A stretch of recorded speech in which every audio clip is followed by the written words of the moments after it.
If you've got something to say, a story or poem to share with the world, this is your chance. Welcome to our signature open mic event, Stand and Deliver, with your host, Jayron Remy, and a lineup of writers and performers saying, "The time is now." Part of the NGC Bocas Lit Fest's 4 days to change the world. We've had 4 days to change the world. Today is the final day of the NGC Bocas Lit Fest. Welcome to Stand and Deliver. My name is Rokas. I'll be hosting today, as I have been doing for the past 3 days. Ladies and gentlemen, today's theme, the time is now. And to kick us off this evening, please welcome Mr. Adam Andrews doing an excerpt from The Rooted.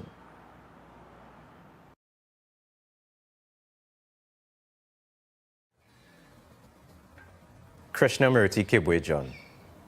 She loved his name. She said it all together as if it was one word, but still, not too fast. Each syllable getting its own place, each with an equal breath between, each with time to fill her mouth, to be savored. Krishnamurti Kibwe-John, a man of two worlds.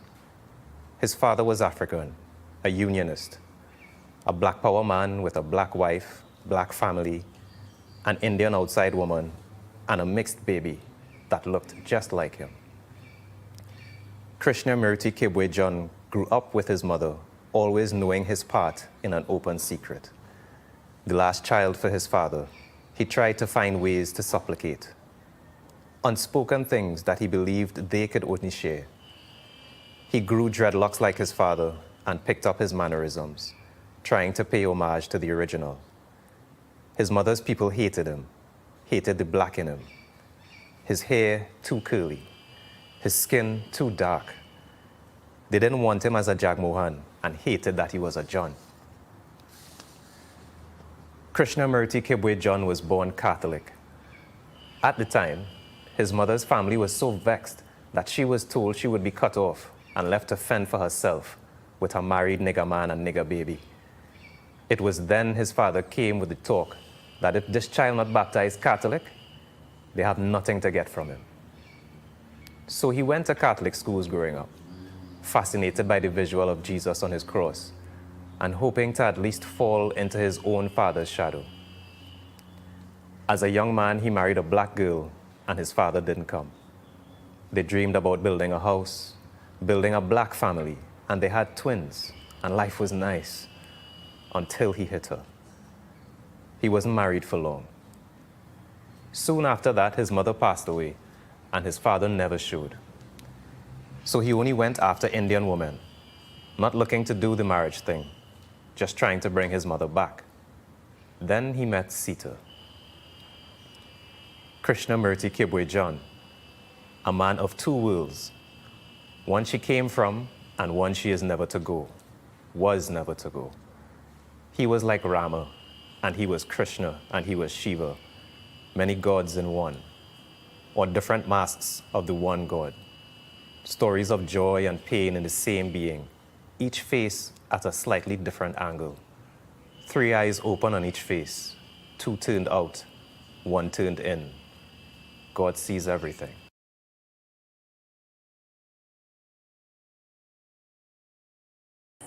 My name is Akosua Dardine Edwards, and I'm reading from Now What? The Flip Side by Akosua Dardine Edwards, coming into the world via my personal journals. Episode 1. You are not something to be fixed. The lesson. I am not seeking to fix myself. I've learned that there is nothing that needs to be fixed. I'm showing up for my life, as myself, for myself, all the time, every time. The flip side. I arrived in London from Kampala via Istanbul on what one would call a typical British morning with grey skies and persistent drizzle. The rain was falling, the type of rain where an umbrella really made absolutely no sense. But if you stayed outside for any length of time, you will be soaked. The sky was grey enough for light, only to remind me that it was London with its infamous weather. I love London now. The city played a huge part in my transition from a girl to a woman, from bitter to accepting, from a belief of being powerless to one where I know that my power lies within me and never leaves me. London reaffirmed to me that my power only disappears when I give it up or forget that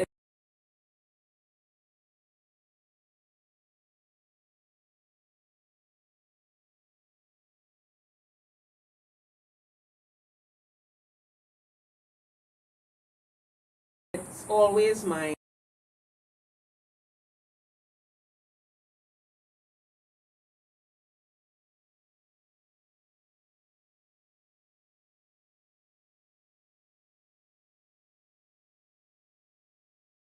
To tap into. Flashback to a few years ago where I felt such a deep resentment towards the city of London. Not so long ago, I viewed the 10 years plus I spent living in London as a complete waste.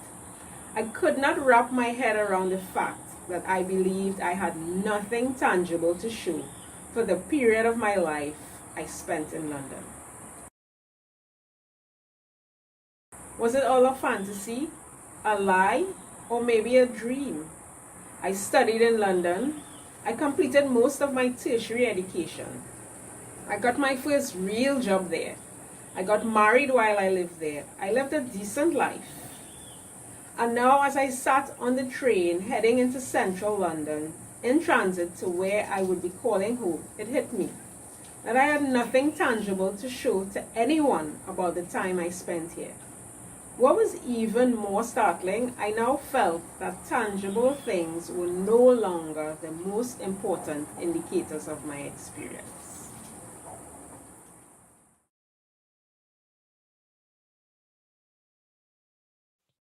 Uncle Joe, do you know my father? The question caught Uncle Joe off guard. His niece seldom spoke unless she was answering him or telling him that they needed something for the house. She'd been living with him since late February.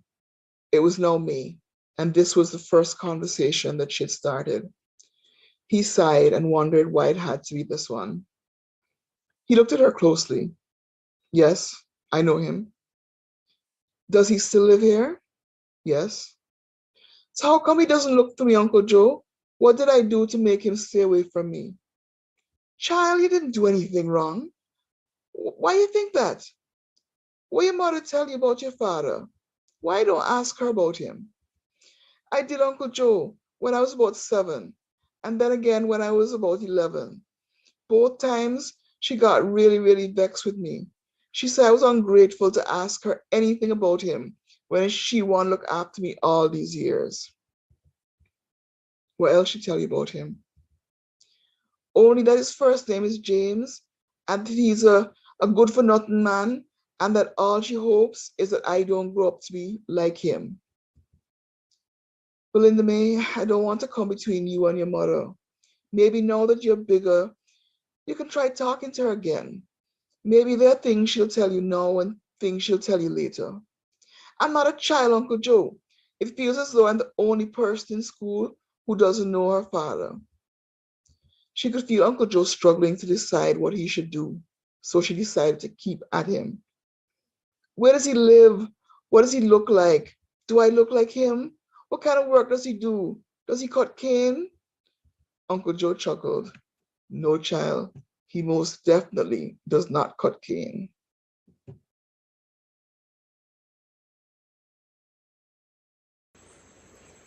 Hi, my name is Tracy Assing, and I am reading from my Dispatch from Fantasy Island series. I am choking on dust. It is everywhere. In food, in water, on my bed, underfoot. It enters my lungs while I sleep. Brittle branches, a raging fire can sound like heavy rain in these plains. Sweeping wind gives fire flight to ignite dry grasses. Ashes, centuries up in smoke. Steam builds in bamboo pockets until they pop. The flames can lick through acres in the blink of an eye, transforming the landscape. All we draw is hot breath. The birds have much to say about this change. Though the air is fragrant with floral blooms, their roots dig deeper, seek while their shadows keep shelter from the heat. I can see through the earth to the cracks, along with sand, Sahara, ashes, smoke, and heat.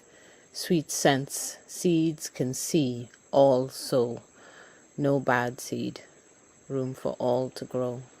Underneath, waiting for relief to burst anew. Thank you. I hope you enjoy the festival.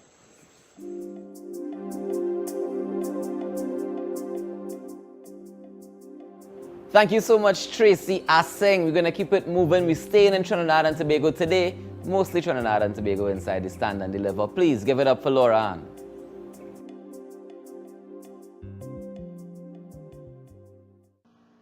This is a retouched excerpt from the short story Earthen. All our neighbors, and I'm sure most of the town, hear how I nasty, take she man, jealous, how I lie on she, call police for a good man and father. He nobody father. I don't know mine or Coretta father. I remember Elisha owned Slight, not Vibertson. Vibertson was on the couch in his underpants when the police come. Mama on the small chair, a bottle of muddy spiced rum on the green stool between them. The police asked at the door if he was Vibertson Claude Maturin. They had a warrant. Mama barefoot on the street, charging up and down like a getaway bull, cussing me hard, her clapping flat breasts nearly jumping out of her stretch-up vest, her grey cut-off short pants flapping in the breeze halfway up her chicken bone ties. I wonder if I will have ties like that 20 years from now. A small dark lady, stubby arms and legs with neat plaits, stand up next to a white jeep behind the police cars. She tell Mama behave unless she want a night inside. After Alain Michel born, the lady from the white jeep got to work for me in a preschool 3 times a week. Somebody was on maternity leave. They let me bring Alain Michel to work with me. After the lady come back, they thanked me. That was it. I used to get called to clean by the gas station. I start going. I now leave school and I can't get work soon. But it's hard to work when I have nobody to keep Alain Michel. I can't afford daycare. They don't call me again. My son was 18 months when his father let go from prison. Mama take him back same day in the same house. I have nowhere else to go. Nobody come to check us. No social worker, no police. My stomach sick to see neighbors passing and hailing out Vibertson like a hero.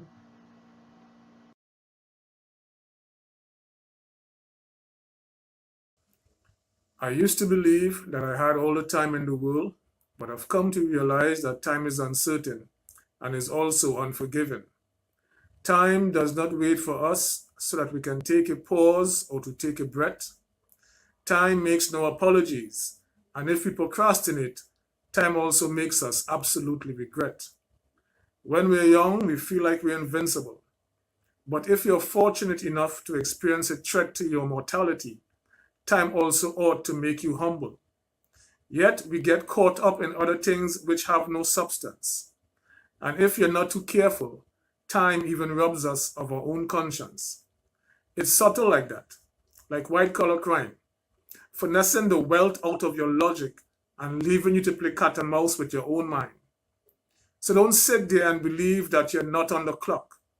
For with just one simple swing of the pendulum, nothing is even fortuitous about that knock. Smell the flowers and inhale the scent of the seas. Forgive more often and even fall in love more quickly. You may have long or you may not have much at all. But what I'm really trying to say is that the time to live is now.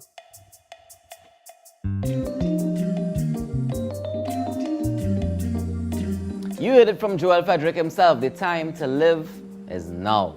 We're going to keep it moving inside Stand and Deliver 2022. Jonathan is up next. Jonathan?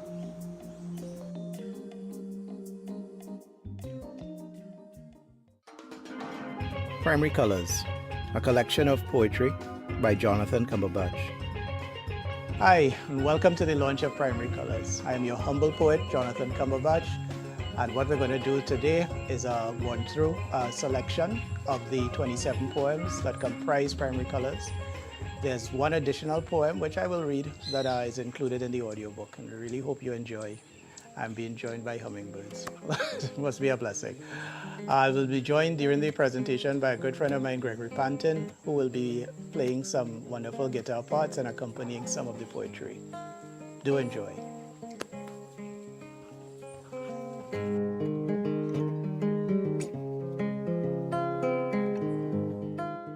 So the book comprises of two parts. Part one, outside, speaks to external events that would have impacted me, while part two, internal, would speak of that impact coming out now and being voiced out through the poetry. Green and blue. Green, then blue, are the first colors I see, punching in and out against each other in tight complement. Rich to sight, almost all the color I need. No limit through the sky above my sight, and no richer green than every framing forest. This magic island mine, treasures in sight. Where my love grows. The laughter, the insight, the constancy, the patience, the turn, the lyrics, the talent, the kindness, grace. Two Nation Army. Never sought or chosen, but we fell in with each other and each other. Some spots cold and some ever warm, yet. May we ever recur to talk backwards and forwards, sometimes over a few drinks, with a few laughs, FaceTimes and texts, through our children, and ever between the miles, ever across the years. Those early wars were more preparation, as this world rips it stripped into ever finer bits, looking almost nothing like then. Almost.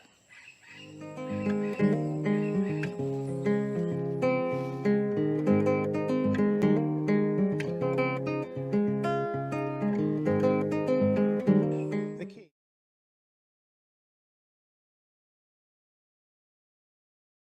In time, with time.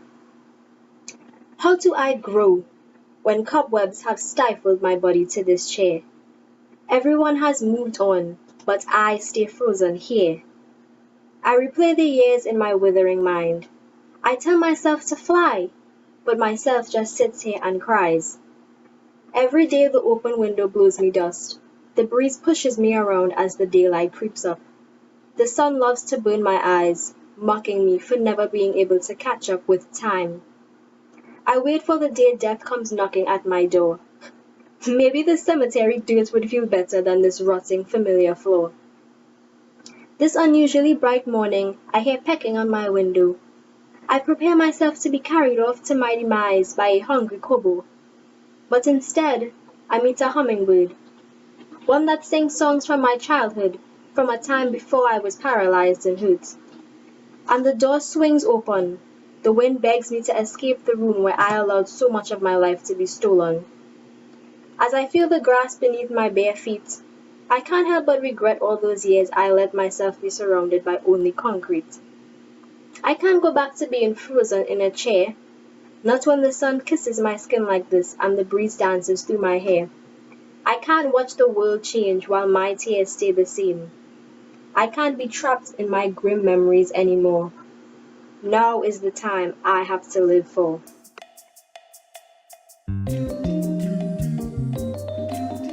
Thank you so much, Tamara Ali. Ladies and gentlemen, we are getting closer and closer to the end. It's the final day of the Bocas Lit Fest, the NGC Bocas Lit Fest 2022. We're going to keep things moving. David is up next. David, take it away.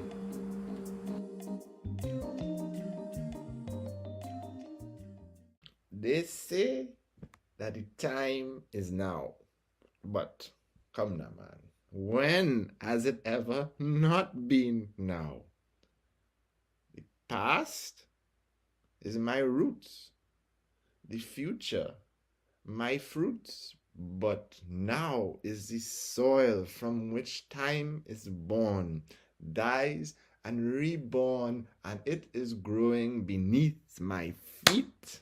And so the time is now. Do you see? Wake up all y'all. I mean, come now, man. Wake up your old eyes. Grampy, you know Grampy? Grampy Pampy? Grampy saw the ocean. But we just see the waves. Granny Merle saw new life. But we just see graves and don't know death is the womb of life and darkness is the mother of life. So face your Jumbie, and ride your dragon. But one day you have to jump off the dragon and realize that you are the sky ocean blue. Ocean blue. Do you see? The time is now.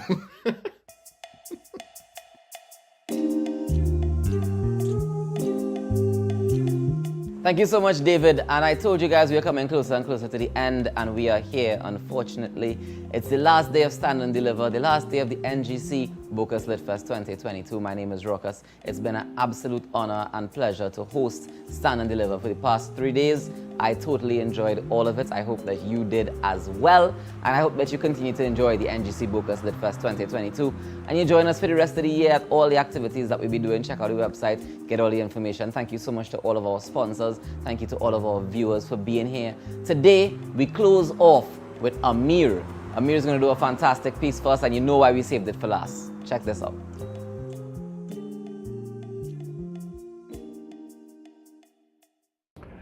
Hello, I'm Amir Denzel Hall, and I'll be reading for you from a piece of mine called The Unwake. Megan was sitting in the living room with her formerly deceased father, Michael, when the house phone rang. She was grateful for some reason to leave her seat. Hello, it was Miss Kim, a stout Korean lady from 3 houses down. Hello, are you up? Sorry to call so late. Your mother home? Yeah, but she can't come to the phone right now. Megan looked briefly at Wendy, her mother, who was on her cell phone, calling a select few family members and friends to tell them what had happened. Well, tell she I called. You wouldn't believe I think I just see your father. Yes, Miss Kim, I think you see correct. She wondered if she should be telling the neighbors. Jesus, Father, Lord in heaven, and all the angels. So he come back in truth? As a déjà mort? This was the name the islanders had dubbed the returned dead people who had begun arriving in new bodies to their island around 3 months ago on All Souls Day. Well, it looks so. Megan started walking around with the phone couched between her ear and her shoulder. Her hands found one of her favorite family portraits, taken at Blanchisseuse, the beach they would go to every weekend when Michael was alive. In this picture, Michael held her. She was about 5 or 6. She looked directly at the camera, smiling sweetly, while Michael looked at her. Huh, I never see one in real yet, you know. Or they having an unwake? Miss Kim asked. In the months since the first arrival, the first families of Dejamos started hosting what were now called unwakes, an opportunity for folks and family members to celebrate the return together. I'm not sure, you know, Miss Kim. Well, if all you're having one, you must tell your mother to put it in the WhatsApp group. Yeah, I will tell she. Megan lied. Megan knew her mother wouldn't share it in the neighborhood WhatsApp group, even if she did tell her.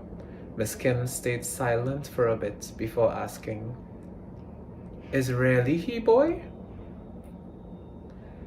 Megan looked from the image in her hand to the back of Michael's gleaming bald head, which so resembled the head he had in his last life. It looks so. Thank you.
Stop your bow, Mr. Fiddler. Oh, ha, hi. This country so colorful and truly diverse. We doing our best to put TNT first. Youth success through advancement, we encourage. We proudly supporting the rich cultural heritage, promoting development in the sporting arena, and empowering women for equality of gender. We sustaining the environment and strengthening the society. First citizens helping paint a brighter TNT. Drag your bow, Mr. Fiddler.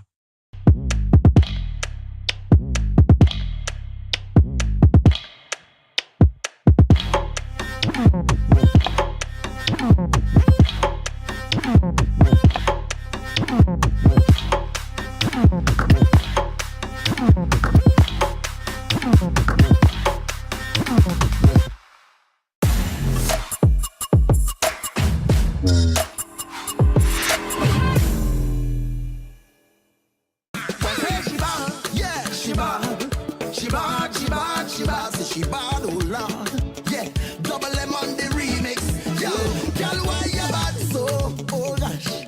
When you wind up your body, girl, you're making Marshall, why you?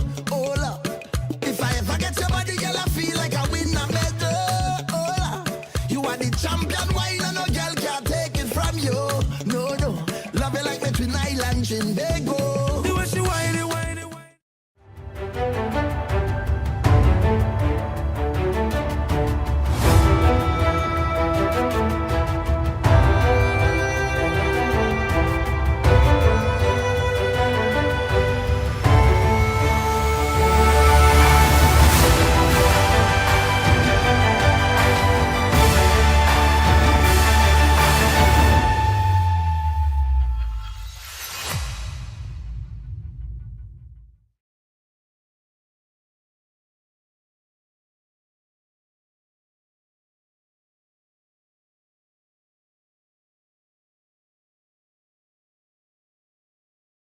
For writers Chanda Prescott-Weinstein and Anita Sethi, the natural world around us is a lens for understanding social identity in all its forms. Whether writing about theoretical physics or a journey through the rural landscape, both authors explore issues of race, gender, equality, and opportunity. Now, they talk to host Georgia Popplewell about the big ideas at the heart of their new books, part of the NGC Bocas Lit Fest's 4 Days to Change the World. Hello everyone, I'm Georgia Popplewell and I'm thrilled to be moderating this NGC Bocas Lit Fest session entitled Ways in the World, featuring Anita Sethi, author of I Belong Here, and Chanda Prescott-Weinstein, author of The Disordered Cosmos, A Journey into Dark Matter, Space-Time, and Dreams Deferred. Like many of us with ties to this part of the world, both writers contain multitudes in terms of their work and their heritage. Anita, author of I Belong Here, is a British journalist and writer of Guyanese and Indian heritage. And Chanda Prescott-Weinstein, author of The Disordered Cosmos, is a theoretical particle physicist and cosmologist of Barbadian and Eastern European Jewish heritage.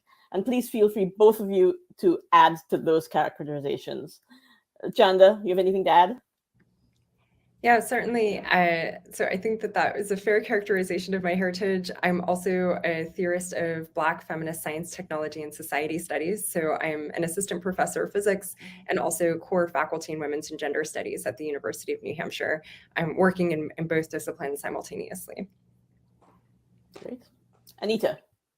Just to say, I'm thrilled to be here. Thank you so much for having me. As you say, I am based in Britain, but I have heritage in the Caribbean. My mum was born in Guyana, and it's wonderful to, by the virtues of technology, to be able to cross the oceans in this way. So thank you so much for having me, Bocas Lit Fest. Thank you to my fellow panelists, and thank you, Georgia, for hosting this. Great. And I would like to say thank you to you both for writing these books, which tackle subjects that are massive and important and heartbreaking and difficult and radical. Both of you address the experience of attempting to claim a space, to claim collective ownership, if you will, of physical areas and domains, physical and spiritual or social, that are controlled by systems and people that refuse to imagine these spaces as not exclusive to themselves, but belonging to everyone, to humanity. So maybe we could start by having both of you set the tone by describing the broad settings in which that search, that exploration is happening, and your position within it. Anita, how about we start with you? Yeah, so my book is called I Belong Here, A Journey Along the Backbone of Britain. And how this story came about, I'll take you back to 3 years ago. It was one day in springtime. It's coming up to the 3-year anniversary. I had recently returned actually from a visit to Guyana, where I was there to speak from and read from at the launch of a new anthology I was in called Writing from the Descendants of Indenture. Anyway, I was on a train going from Liverpool to Newcastle, so a Transpennine train which runs across the north of England, and a man started racially abusing me on the train. I won't repeat the expletives and curse words he said because there might be children watching. So he in a nutshell, he told me to go back to where I'm from. He told me that I didn't belong here, And ironically, the first thing he asked was, do you have a British passport? Ironically, my British passport was in my handbag because I had just returned from the former British colony where my mother was born, Guyana. And to cut a long story short, I reported him and he was arrested, and the police got on at the next stop.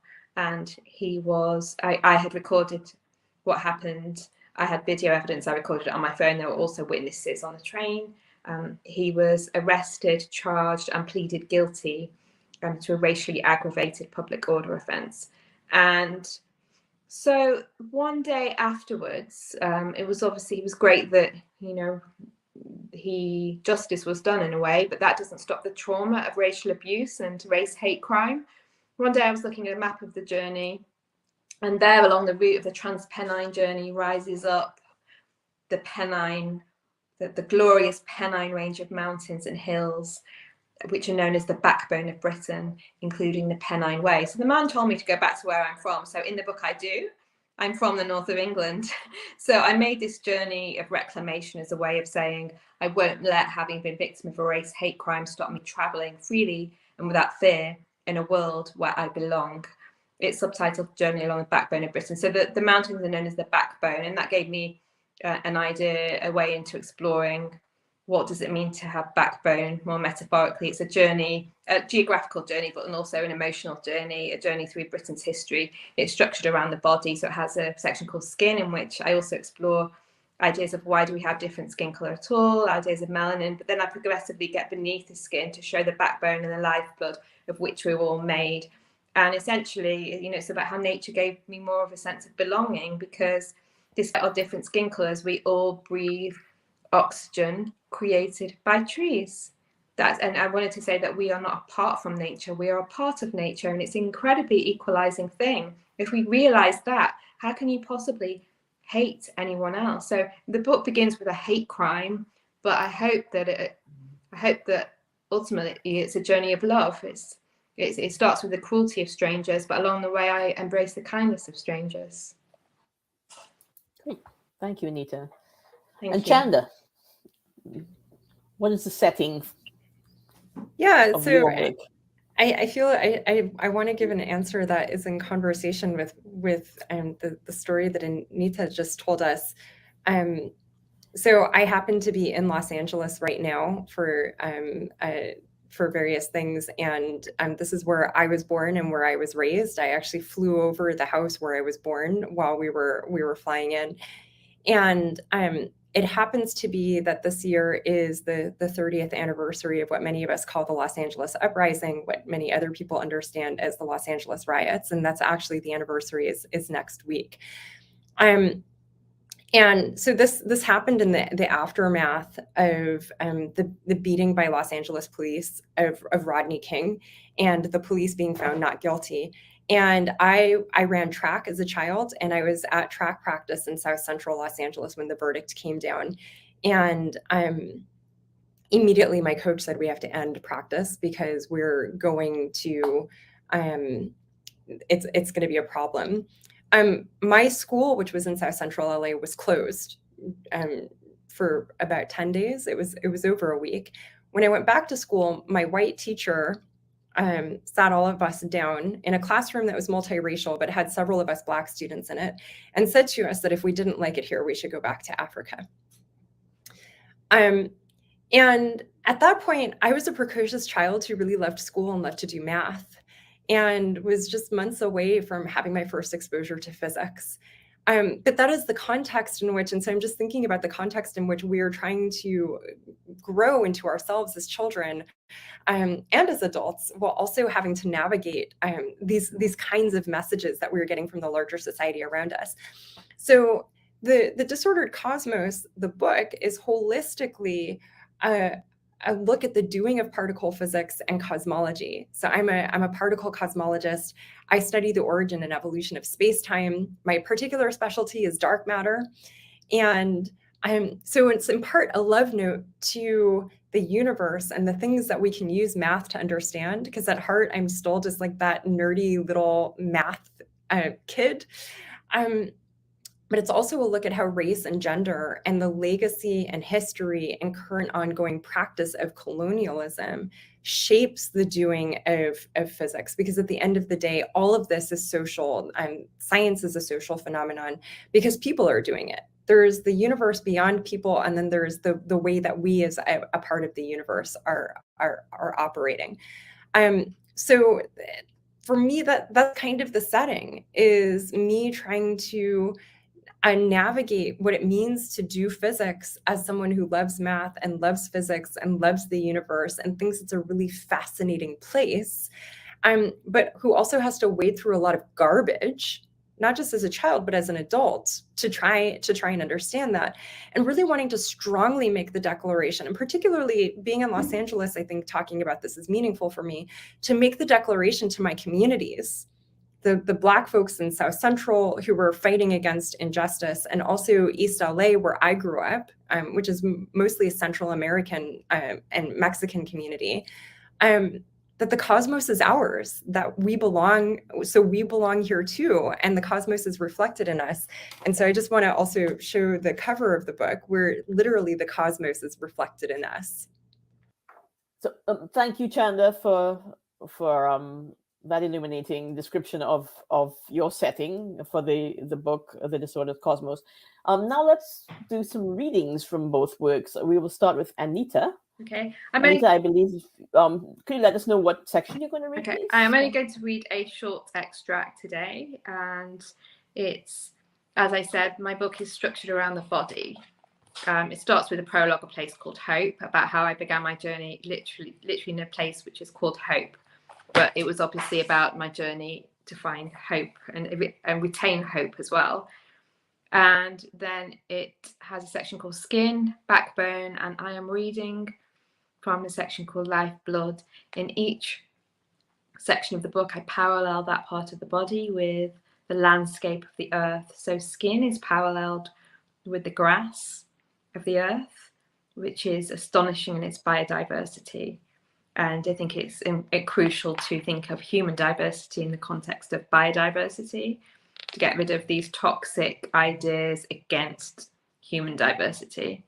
And without biodiversity, we would not exist at all. And then Backbone, I parallel ideas of courage and strength with the limestone cliffs and rocks. And Lifeblood, which I'm reading a short extract from, is the lifeblood running through us is paralleled with the rivers running through the earth itself. And of course, it's very important to remember that we ourselves are made up of so much water. Something like 70% of our bodies is made of water. So this is from my walk by the River Ribble in the Pennines here in the north of England.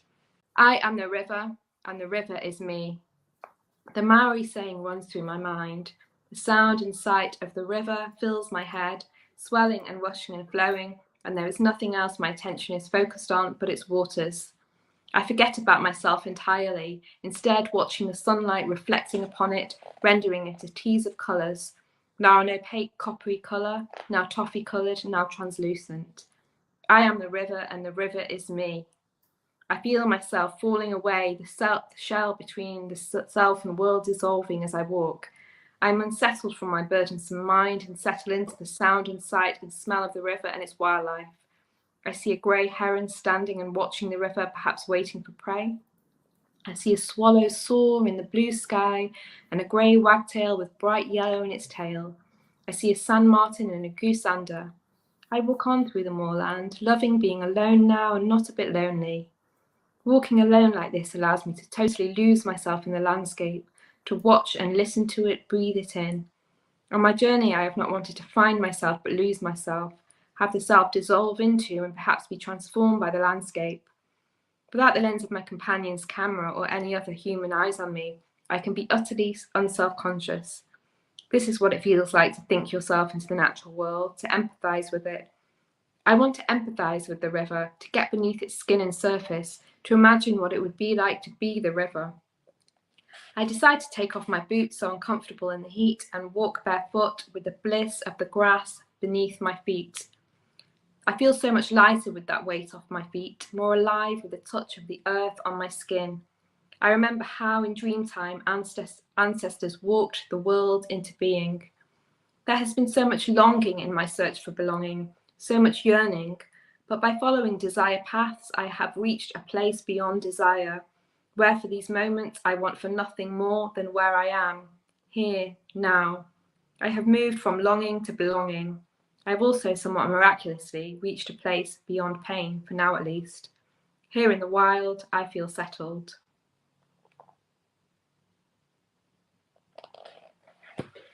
So that really, I wanted to explore in the book ideas of how nature gave me a sense of belonging. And often, here in England at least, you know, brown and black people are often made to feel as if we don't belong in green spaces. The countryside, there's this idea of the English pastoral. You think of the English countryside as being white, and it's just such a false and incredibly enraging idea, because brown and black people love nature just as much as white people, and we belong there just as much as white people. And it's quite paradoxical, because when I'm walking in nature, nature itself is incredibly unjudgmental. A bird or a butterfly or a bee is not going to ask me where I'm from. I can simply be. And also, when you look at the colours of nature, colours that I've been bullied about, I write in the book, I was bullied in childhood for having brown skin and black hair. Actually, you know, the tree bark is gloriously brown, the soil is jet black. And so I just write about how incredibly enriching it is for us all to be immersed in nature, and how it can give all of us a sense of belonging, and caring for the earth ultimately can help us to care better for each other. Wonderful. Thank you, Anita. Chanda, just as Anita's book has a kind of anatomical structure, she follows the body, your book has a physics kind of structure. It's organized in phases. And your opening chapter is a kind of celebration of particle physics that's actually kind of, you know, you challenge the reader, I think, in wonderful ways to engage with this really kind of, in a way, fundamental kind of topic that is nevertheless kind of esoteric to many people. I was a physics student long ago, and I always found that physics was the science that explained the world best of the three we were allowed to study. It just seemed that it was about the world. Not that I understand particle physics by any means, but I I think I could certainly get your fascination. But maybe you could read now from your opening chapter, which actually talks about your own fascination with these ideas, and you know how wonderful they are.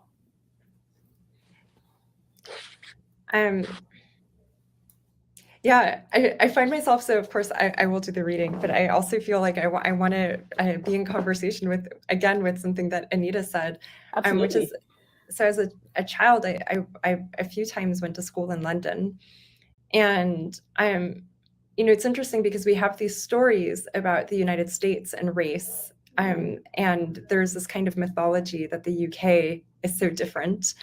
But it was the UK where I experienced segregation on the schoolyard. It wasn't in Los Angeles, it was in London, where the white children wouldn't speak to me. And the only children that would speak to me were the South Asian kids, who at the time, you know, this was the 80s and 90s, so they were still called Black at the time. Yeah. And those were the children that would speak to me. And so, you know, I felt like I needed to illuminate that as someone who actually experienced the contrast, that denial is very real. And I think, you know, just to situate in context, the way that I chose to open my book, all of those stories informed how I get to this beginning. So the introduction of the book is called In the Beginning, a Bedtime Story. Once upon a time, there was a universe. We are not sure about how it started or whether there is a reason. We don't know, for example, if space-time is ordered or disordered at the smallest scales, which are dominated by the weirdness of quantum mechanics.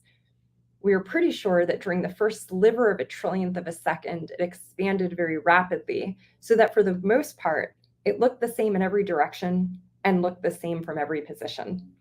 It was sameness everywhere. Except that particles started to blip out of nothing due to random fluctuations caused by quantum effects. Maybe in space-time, We are still not super sure about that. Then again, we are not super sure about this either. For some reason, those particles formed more matter than antimatter. That process, which formed a particle type called baryons, is called baryogenesis. From there, those baryons started to form structures, and from those structures, stars formed. Then the stars got old, and some of them died in super epic, rather fabulous fashion. They exploded into supernovae, making heavy elements like carbon and oxygen in the process. Those elements went on to be the basis for all life on Earth. Earth is a planet, one of the structures that formed around stars from the leftovers of supernovae. Eventually, a smaller type of structure that we call life formed on Earth. Some of the life forms that evolved were relatively hairless apes that use a variety of methods of communication. There are about 7 billion of these apes with various levels of eumelanin and pheomelanin in their skin and hair, giving them a range of colors. The apes also have a lot of different hair textures. Some of the ones with less eumelanin have for a long time now been cruel to the ones with more, some of whom we know as Black people. We know why this is, although we don't fully understand the why, but it might be due to laziness or because they are jealous of our boogie.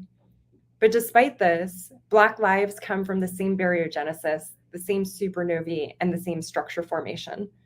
No matter what the lowest eumelanin people say, Black lives are star stuff and Black lives matter, all of them.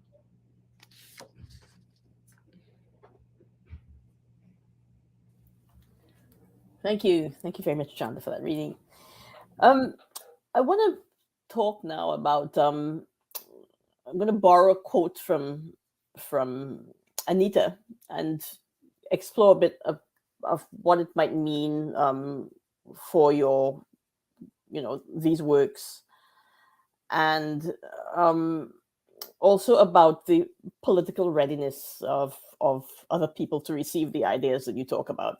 I mean, Chanda, in particular, you are taking on basically the scientific establishment. It's a major critique, and you are kind of asking for very radical rethinking of the way science works.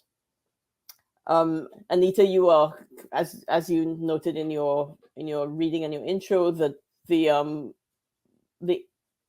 English pastoral is a very strong and deeply rooted metaphor, and it does not. It looks a certain way. There's certain people that too many people in Britain belong in it, and others that don't. The quote I am seizing upon is the Antonio Machado quote: "You make your own path as you walk." What does that mean for both of you in your work, in the spaces you inhabit and seek to change? Anita, let's start with you. Thank you so much for quoting that. It seems like magic when someone quotes something back from the book and it shows they read it. And yeah, absolutely. I'm thinking about this very much at the moment. You make your own path as you walk. Actually, my book starts off with me walking in the footsteps of a group called the Manchester Ramblers. And I mentioned that because this weekend that we're speaking on Earth Day as it happens, which is lovely. But this weekend here in the UK, in the Peak District, there's a huge recreation of a famous protest walk that happened called the Kinderscat Mass Trespass. And although I started walking in the footsteps of the Manchester Ramblers, they inspired me. My journey was also very much walking beyond the footsteps of those who have come before me. I walk. People who have inspired me include I was born in the birthplace of feminism, Manchester, where Emmeline Pankhurst, the Pankhurst sisters, were born. But of course, I'm a woman of colour. I face different issues. So I walk in their footsteps. They inspire me. These people are wind beneath my wings as well, to use the wing metaphor as well as feet metaphor. But ultimately, we have to make our own way as we walk as well. And there's work to be done still work to be done to create change for the better, to create a sense that we all belong here. And sometimes you walk through life, and it's very metaphorical when you go out for a walk, Because when you walk, when I walked up through these mountains, sometimes the path stopped. There was no path. I was like, where do I go now? I had to make my own path. You have to make your own path as you walk sometimes. Inspired by those who have forged paths before us as well. Great, thank you. Chanda. So I think part of what I wanted to do with the book, and this is a reflection of what I've had to do professionally, as I said earlier, is reflect that the cosmos belongs to us and belongs to all of us, and that we are of the cosmos. There are these narratives, I think both in the US and in the UK, that Black people, Black and brown people are maybe like not interested in science or don't have a cultural affinity for it. And it's something that Europeans brought to us as part of like the civilizing behavior that Europe engaged in through colonial contact. And so wanting to reclaim our own narrative of being people who are curious about rational knowledge production, about the universe in this particular set of ways, and to take away from that story that we were being civilized through it, but rather that this is always something that we have done, that we have always had stories about space-time, and that really fundamentally what I do is storytelling. And so I also wanted to break that bifurcation of their storytelling and then their science as if they're completely different things, because science is a form of storytelling. And so I wanted to pull that together. And that's one of the reasons the book begins with like this bedtime story framing, is I'm actually telling you things that we have deduced from astronomical observations and particle physics experiments and our mathematical work. But I've just told it to you as a bedtime story, right? As a story that tells us about ourselves and about our people. And I've written into it who we are. So I think, part of the power of writing and language, whether it's oral communication or written communication, is that we have the capability to take things that we've been told about ourselves and reframe them and write ourselves into the story, or uncover places where our story was covered up. And so we're already written in there and we just have to invoke it and see it again. And so I think that the part of the work I was doing here was saying there are ways in which we've been excluded from this particular professional practice as it has been structured over the last couple of hundred years, as professional science has turned into a broad social activity. But it is also the case that we have always been curious, that we have always asked these questions. And so actually the front matter of the book has a sketch of a painting that I commissioned from Shaniqua Gay. I mean, if I was at home, you all would see the painting behind me. Unfortunately, I'm not at home this week. And the commission that I gave to Shaniqua, who's an incredible artist, I encourage people to look her up, an Atlanta-based artist, was I wanted a painting of enslaved Black women scientists. And so there, you might hear that and think, well, that's like a little bit morbid or something. But part of it is I come from, my ancestors were enslaved. And I wanted to reflect on my lineage as a scientist through them. And not just through Einstein, not just through Oppenheimer, not just through all of these big names that we hear, but to reflect on the idea that my ancestors were looking at the night sky and they were thinking about it in terms that we might today label it as scientific. And so I think for me, the journey is not just about writing myself into the story, but requires writing my ancestors into the story, because that relationship with my ancestors is part of who I am as a Black queer Caribbean person. Absolutely. And another kind of, I think, really important point you make is about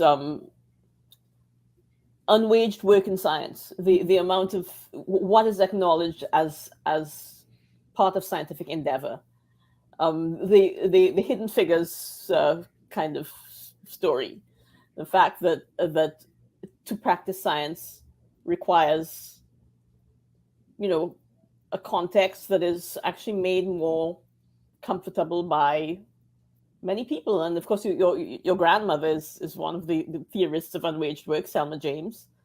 Could you talk a bit about those omissions, those of the work of women especially and minorities that just doesn't get acknowledged, but without which science, as it is acknowledged, in the academy especially, cannot get done.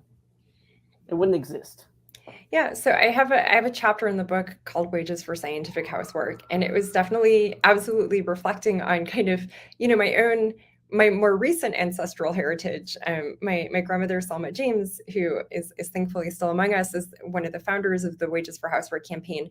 And my mother, Margaret Prescott, founded Black Women for Wages for Housework. And so, before I had a concept of science or knew how to do my times tables or had any concept of doing math, I was already being exposed to these political questions that were also training me to look at the environments I go into and think about what are the power dynamics and what are the social structures here. And so that runs throughout the entire book. And so, of course, I'm applying this question of what is the work that actually makes the science go?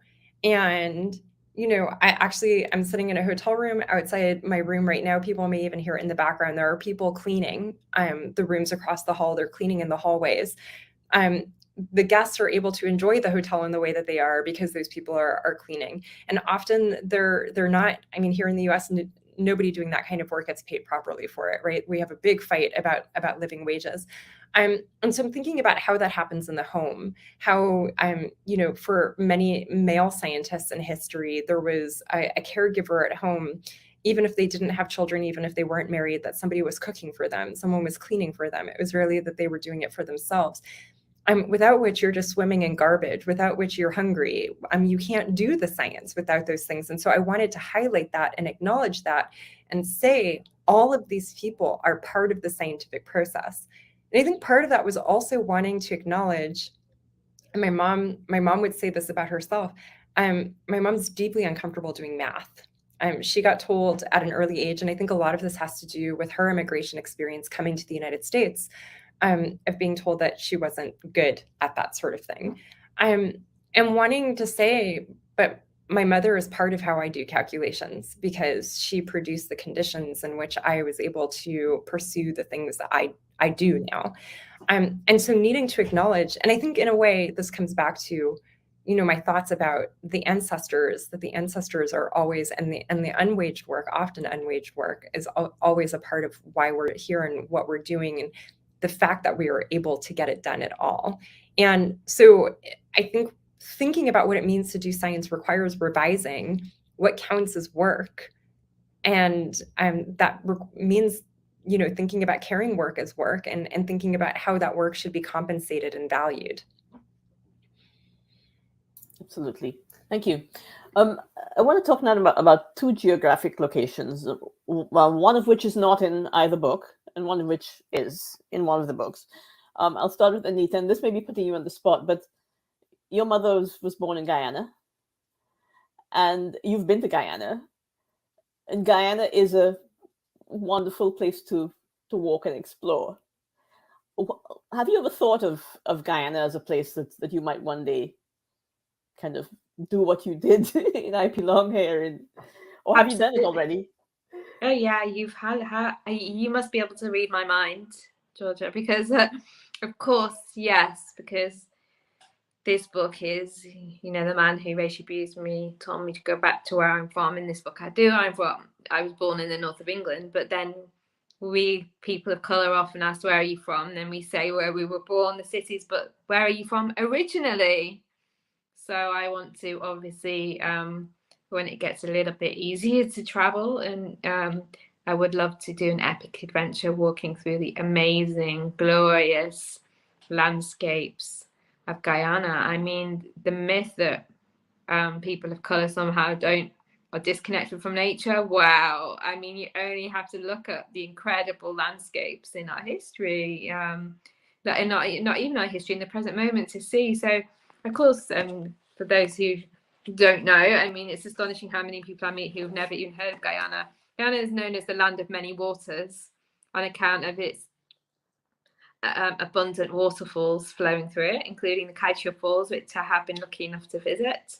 And in in I Belong Here, I visit some waterfalls in the north of England, and there's a local dialect word called forces, which is the local dialect word for waterfall. So it's my ambition to visit more forces, including those in Guyana, and to explore my heritage and where I am from originally through the wildlife of where I am from originally.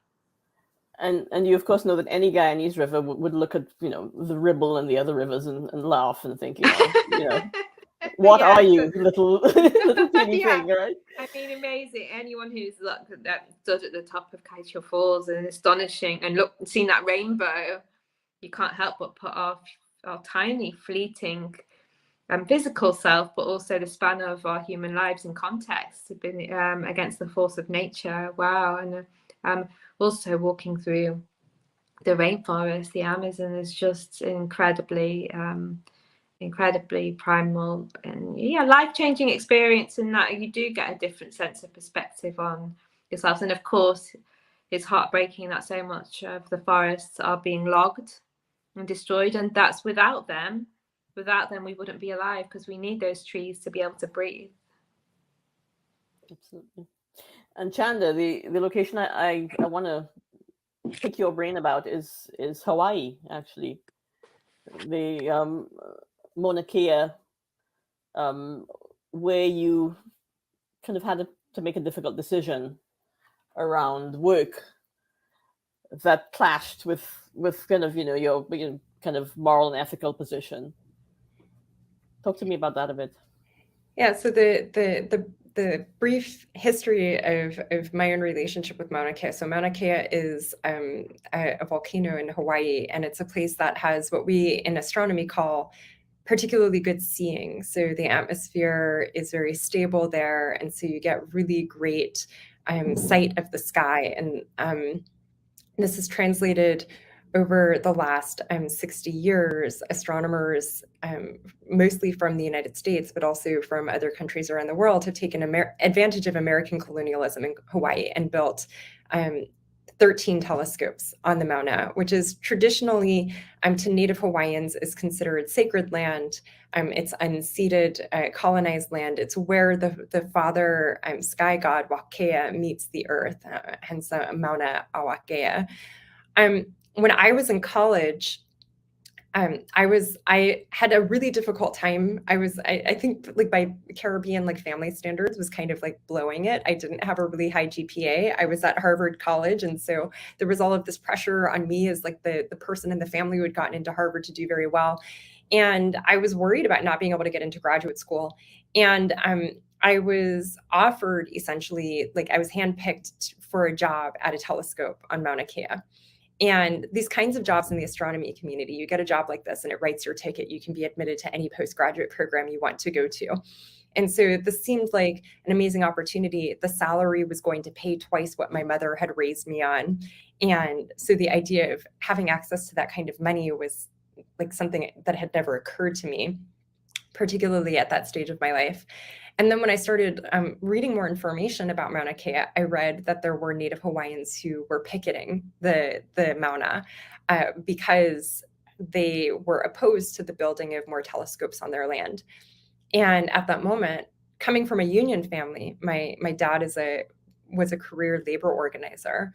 I realized that I couldn't cross a picket line. I had grown up on picket lines, and that's just not something you do. And so I wrote to the guy and said, I can't do that. And, he tried to convince me, et cetera. And so then I didn't think about it for a really long time. And then it must have been, almost 20 years later, astronomers are now trying to build a 14th facility on the Mauna. It's called the 30-meter telescope. And again, cultural knowledge holders are protecting the Mauna, as they say. They don't say protesting, they say protecting. The Kia'i are protecting the Mauna. And so again, there was opposition to it. And by that point, I had a PhD, and people in the community had some awareness of me. And so I made the decision to publicly side with the people who were opposing the building of the telescope on the Mauna. And the calculation that I did here was not so much about picket lines this time around, but thinking if this were Barbados or this were Trinidad, which are the islands where my parents grew up, what would I want people to do? What would I want Hawaiians to do? And so from my point of view, this was a moment where island people had to stand together, and that was a critical piece of the calculation for me. I will say I took a lot of professional hits for it. And it took me longer to get a faculty position because of that position that I took on the issue. But it's an example of the way that identity can inform the contours of our lives in science. Speaking about identity, and in the Disordered Cosmos, you make some really fascinating linkages between concepts like gender and physics. And one of the ways you posit for that science can be kind of rethought is through Black feminism. It's a long discussion. I mean, you've written, a section on this, but could you kind of describe for us how Black feminism could be a counterweight to the kind of colonial practice of science and what that means? Yeah, so I think that, it starts with the complication of defining Black feminism, right? Which I will say it is the politics that arises out of Black women, Black trans people, more broadly, Black non-binary people, considering our political conditions together and in conversation with each other, and determining a resistance to the conditions of white supremacist patriarchal colonialism. And in thinking about what science needs to be in future, and if we want to make the case for doing particle physics and cosmology, I wanted to make the case for doing the science, for engaging in the storytelling, for engaging our ancestral heritage as griots of the universe outside of a relationship with the military-industrial complex. And that means refusing a relationship with colonialism, refusing to be enmeshed with colonialism. And I think the natural place to start for me is to turn to Black feminism, because Black feminism, I think, is fundamentally oriented towards challenging traditional power relations and the white supremacist, colonialist, patriarchal power relations. I want to note that this can be I will problematize the fact that Black feminism is often articulated through an American lens, and that there have been extensive transnational critiques of the need to bring Black Caribbean women's feminism. And so here I'm thinking of Ndaye, the Guyanese feminist who just passed a couple of years ago.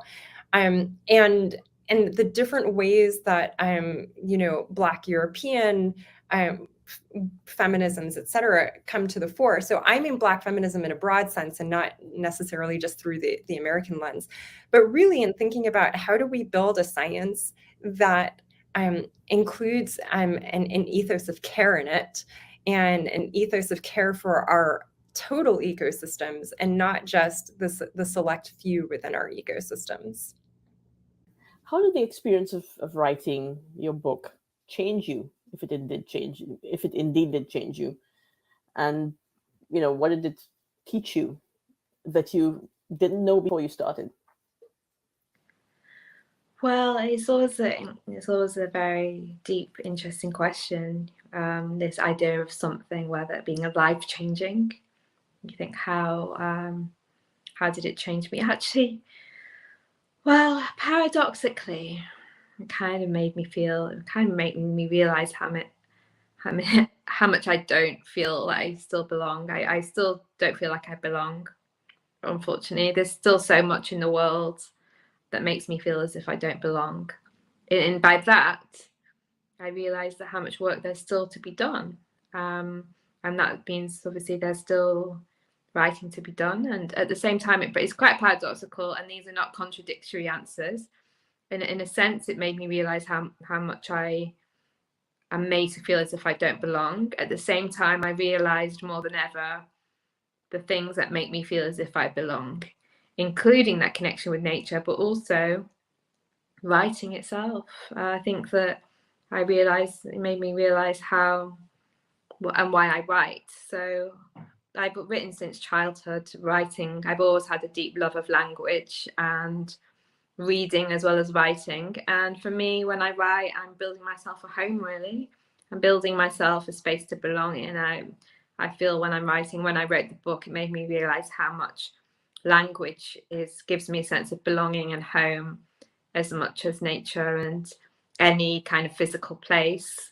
And as much as any physical place, really building the world of a book and inhabiting it in my mind, writing each sentence, that really gives me a sense of belonging in a world where so much makes me feel as if I don't belong systemically, politically, racially.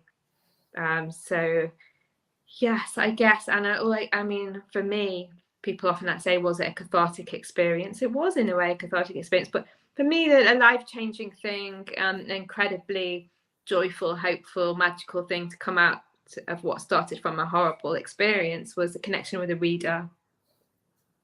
The connection with the reader itself, because obviously, I've been writing, I've been writing it and it's been alone with it in my laptop and no one else has been seeing it. So I speak aloud when I write, I read it aloud to myself.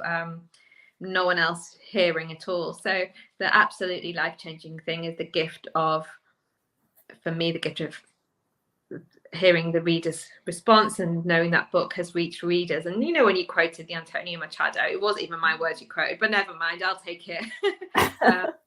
Yeah, I mean, it's just magical when something that was in my mind, an experience, an emotion that was in my mind is now in the reader's mind. For me, that's very enriching and makes me feel connected to the universe and connected with other people. Okay, thank you. Chanda. The book that I ended up publishing was not the book that I thought I was going to write. And I think that that's probably a fairly common experience, and not because there was any kind of editorial misconduct. My editor, Katie O'Donnell, was lovely.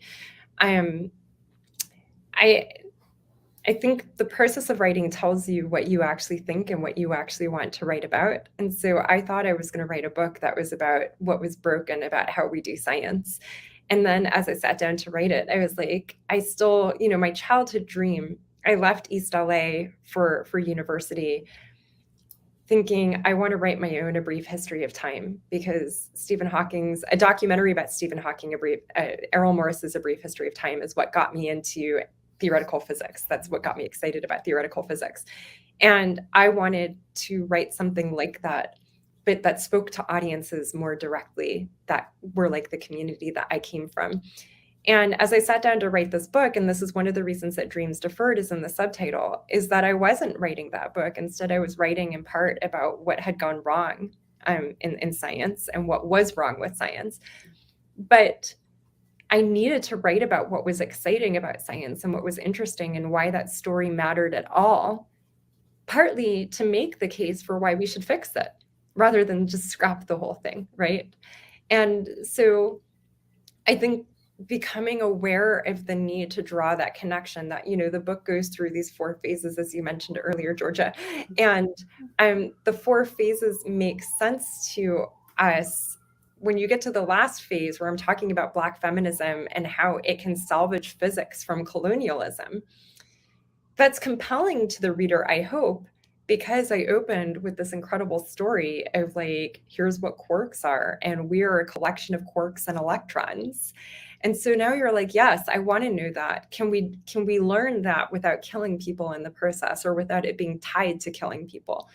And so I think that need became clear to me as I wrote, and was not immediately clear to me and before I was going into it. And then also watching how audiences received it. I didn't know if it would speak to Caribbean people in the ways that it seems that people have communicated to me that it did. I actually, maybe the most surprising thing is I didn't realize the Jewish press was going to be so excited about it. And so I think engaging with readers, having Black and Brown and Indigenous folks tell me yes, I got it and this spoke to me. That part was what I hoped for, but I was not confident in my ability to do that. And so readers taught me about what I had done. And that's, I think, that's after the writing process, but I think it's part of it too, is again, what Anita said about engaging the reader in a particular way and learning from the reader in the process. Super. Okay, final question to both of you. What are your current sources of strength, sustenance, and hope? Who should go first? Probably the hardest one I've asked. I will actually. I guess I'll pick something that I'm super hype about. I was at the TED conference recently, and I saw an incredible talk by a Bajan architectural designer named Alyssa Amore Gibbons, who is thinking about the Chattel House as part of our culture, part of our heritage, part of our story and the legacy of colonialism and slavery, but also as part of our future because it is part of who we are, and what it means to survive hurricanes, what it means to survive the coming global changes. And listening to a Black woman with a Bajan accent talk about the science of building houses that can sustain strong hurricane force winds. I really was like, we can do this because we have people like Alyssa Amore Gibbons taking us into that future. So I think she is Afrofuturism happening in the now. And that makes me, I'm really excited about that. That made me really happy. Wonderful. Anita? I still draw hope and sustenance and joy from the natural world. And by that, I mean macro landscapes such as the mountains, but also very much from the minutiae, from a small walk, from, a daily walk around your local landscape, from knowing that a flower which has withered away will bloom again. And I'm very interested in championing nearby nature. Lockdown taught us how important it is to treasure those small moments of joy. Often we think that joy and hope and wonder is somewhere else. We have to go on the epic journey to have it. And often for so many of us, it's not possible, whether for financial or geographical or global pandemic constraints or whatever those constraints can be. And I would just advocate the joy and hope and wonder and sustenance to be found, as William Blake says, the universe to be found in a grain of sand. Stopping and pausing and looking into the heart of a flower can be just absolutely magical and make you feel connected to something. And I'm thinking more about those moments that keep you going, that will keep you going and keep you waking up in the morning and keep going on, even if life seems set against you and even if you're going through a tough or bleak time. Okay. Thank you so much to both of you Thank you. being part of this session. Thank you for your wonderful books. And, I look forward to the next one. Thank you so much for your wonderful questions. Thank Take care, everyone. Bye. Bye-bye.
Stop your bow, Mr. Fiddler. Oh, ha, hi.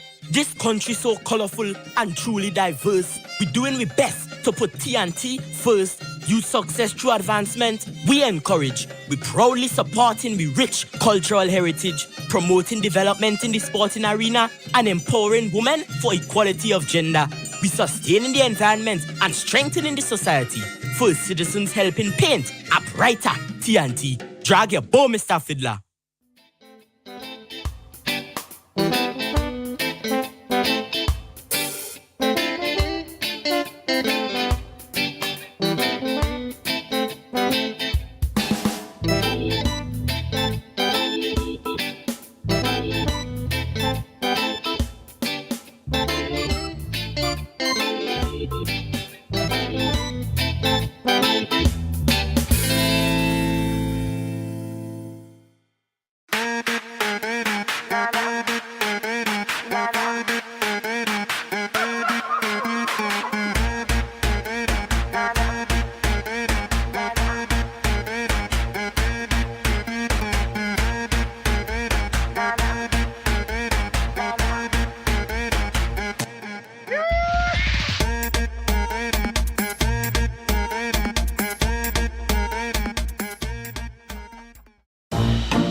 One Caribbean Media renews its support of the Bocas Lit Fest with sponsorship of the 2022 Bocas Lit Prize. As the festival journeys further into its second decade, we recognize the tremendous effort and innovation that has gone into fostering a community of Caribbean readers, writers, and mentors.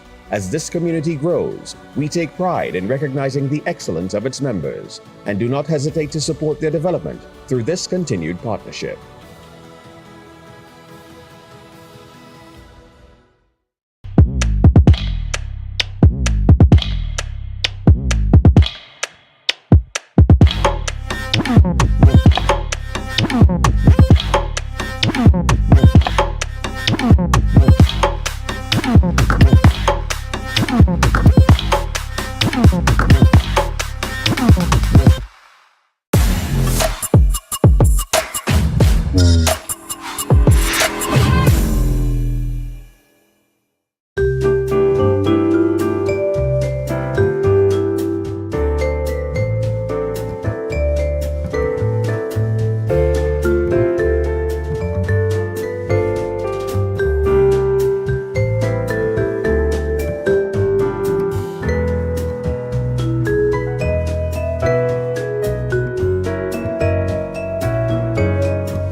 Stop your bow, Mr. Fiddler. Oh, ha, hi.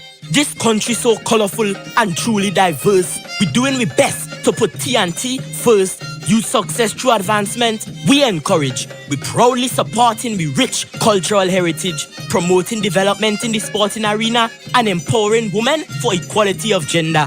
We sustaining the environment and strengthening the society. First citizens helping paint a brighter TNT. Drag your bow, Mr. Fiddler.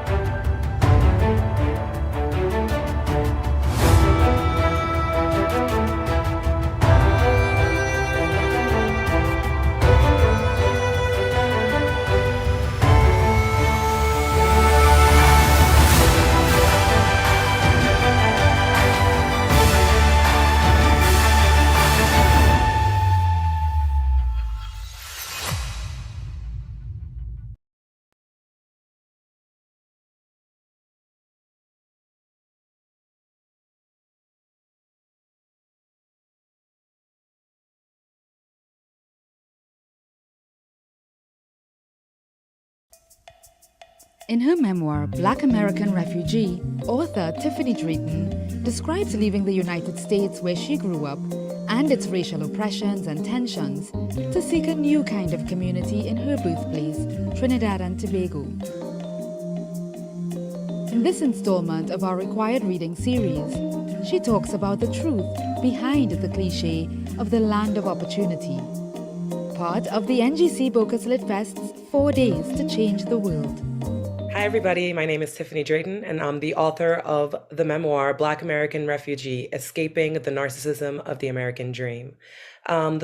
The book tells the story of my family's arduous journey from Trinidad and Tobago to the United States of America, and ultimately what made me make the decision to move back to Trinidad and Tobago. So the book is a culmination of 10 years of essay writing on the issues of racism, sexism, all types of systemic problems, and it really demonstrates what Black people, especially Black women, have to do and how we have to fight in order to overcome racism in America and ultimately find and live the life that we deserve.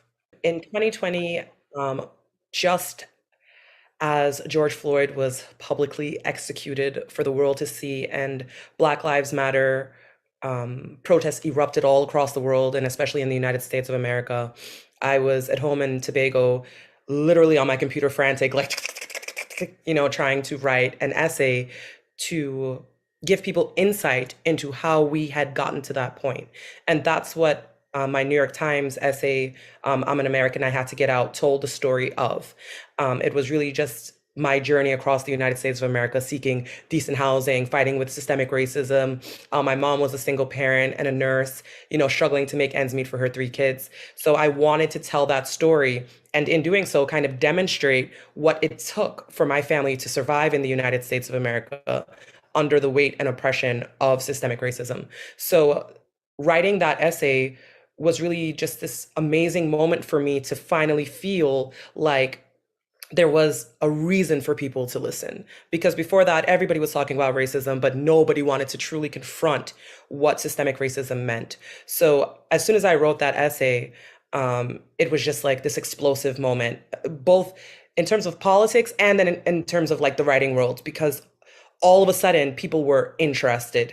And so the process of writing, going from that essay just being, the process of going from writing that essay to ultimately making it into a book was something that came kind of sort of easy for me, only because I've been in the industry. I did ghostwriting for about 10 years now for people who wanted to author books, but didn't really have the writing skills or the time to do so. So I kind of had a little bit of background in what it took to take a piece of writing from just like an essay into like a book form. So fortunately I had that background. So when I wrote the essay, I knew immediately, like, I'm gonna pump out a proposal, I'm gonna get a book deal, this is my moment. So one of the lines that really kind of, like, as soon as I saw it on the page, I was like, was just like my, it's the line that I wrote for my mom, in the beginning of the book, where I think I said, for mom who taught me how to be a Black magic woman.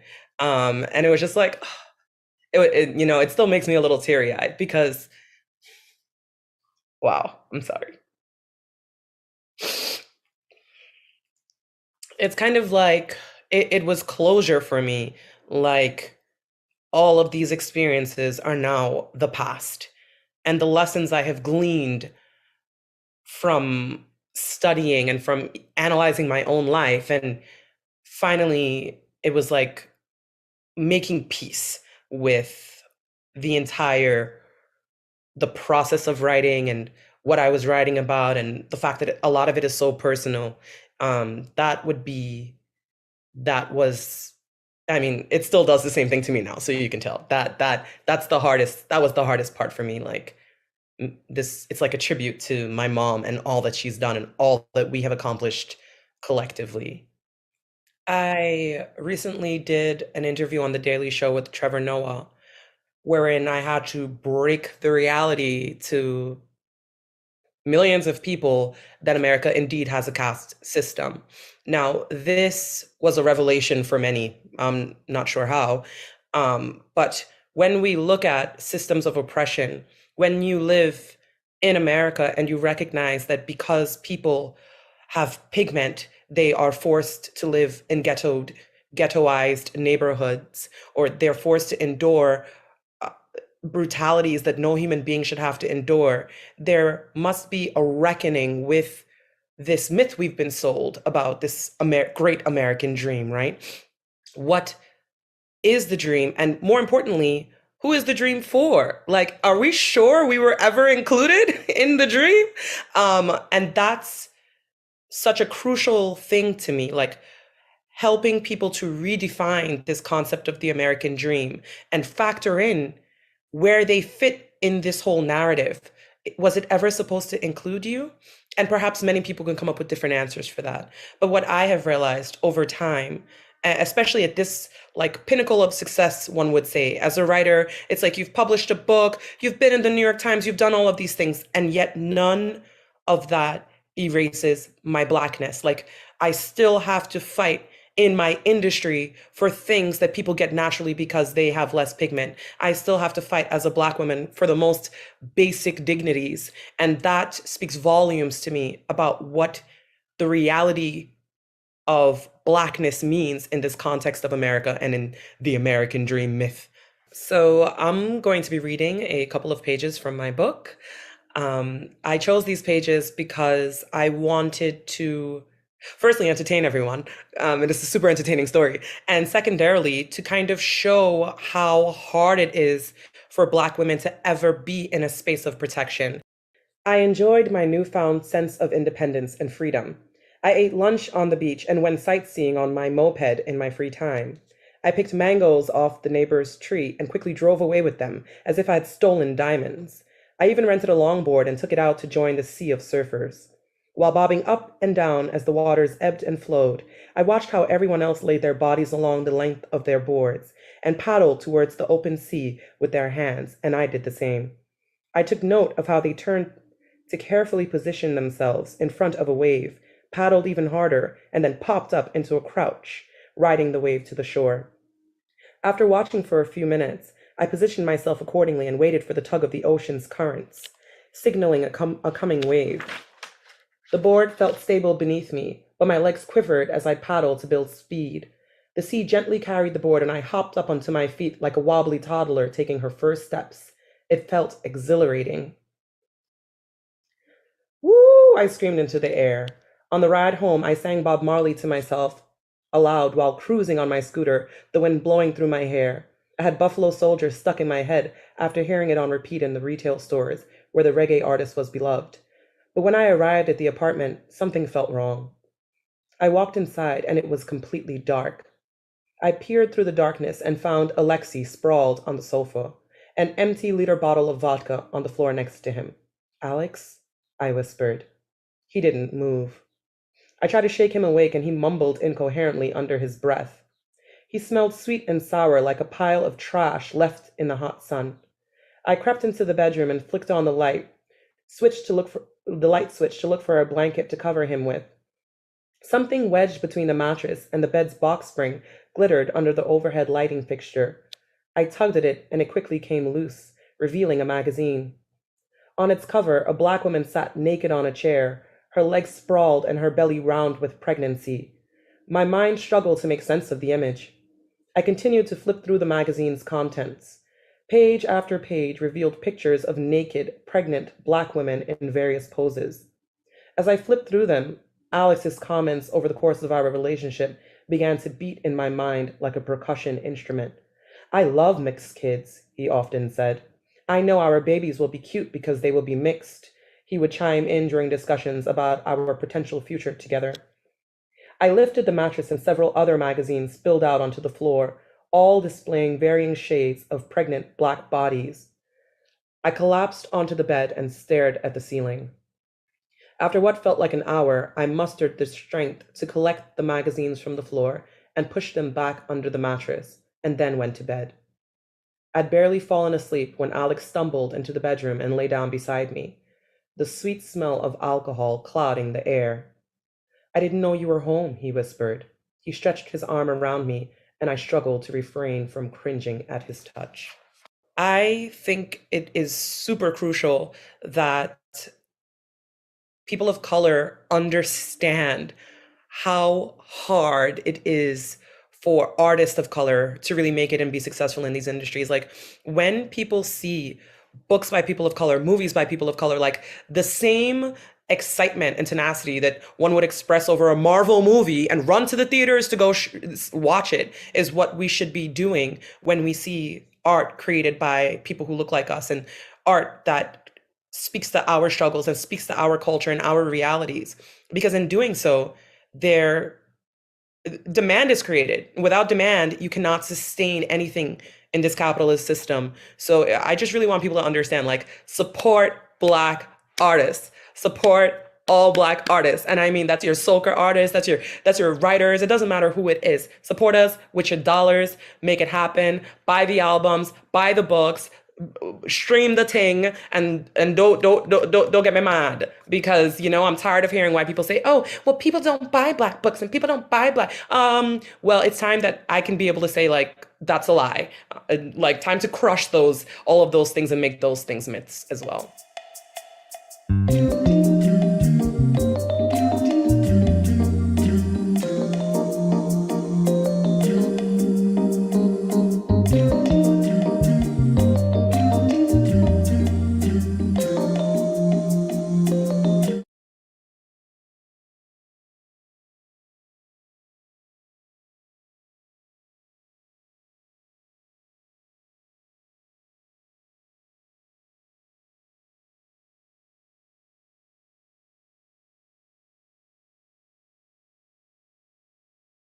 In his poetry collection, Can You Sign My Tentacle?, author Brandon O'Brien mixes global pop culture, classic sci-fi, and Caribbean folklore and reality to tackle tough questions about race, gender, and family. In this installment of our required reading series, he tells us how these poems, quote, at the intersection of hip-hop and horror, end quote, investigate urgent social themes. Part of the NGC Bocas Lit Fest's 4 Days to Change the World. I'm Brandon O'Brien, the author of Can You Sign My Tentacle? I am a speculative writer, speculative poet, performance poet, game designer, and a host of other things. I love engaging with speculative fiction. Science fiction and fantasy has been one of my joys reading, and I'm very fond to be able to say that now I get to write those things as well, and I'm very glad to have my first collection in the world now. The title, Can You Sign My Tentacle, came out of like the weird kind of silly thing that I wanted to invoke in the book itself, which was, what if Black celebrities were being confronted by the gods of the Lovecraft mythos? These large, unfathomable things coming down to earth, essentially going, I really love your work. Can you sign this thing for me? And I was like, what's the weirdest thing in this space that one can sign? And like, what if you sign their literal body? And what does that mean? And what does that do? And like, I enjoyed it first because it was very funny, but also because the book does so much about the body. I am very intrigued by the idea that that relationship to the body, being the person who is changing someone else's form instead of your form being changed in a world where black bodies are constantly being renegotiated all the time struck me as particularly significant, even though I'm still like mostly driven by how funny it sounds. So the book deals a lot with hip hop and pop culture and like the legacy of science fiction and fantasy, because when the first set of poems in this book came together, I was really driven to have some kind of conversation about the fact that this space, like most spaces that black bodies inhabit, is very difficult to navigate.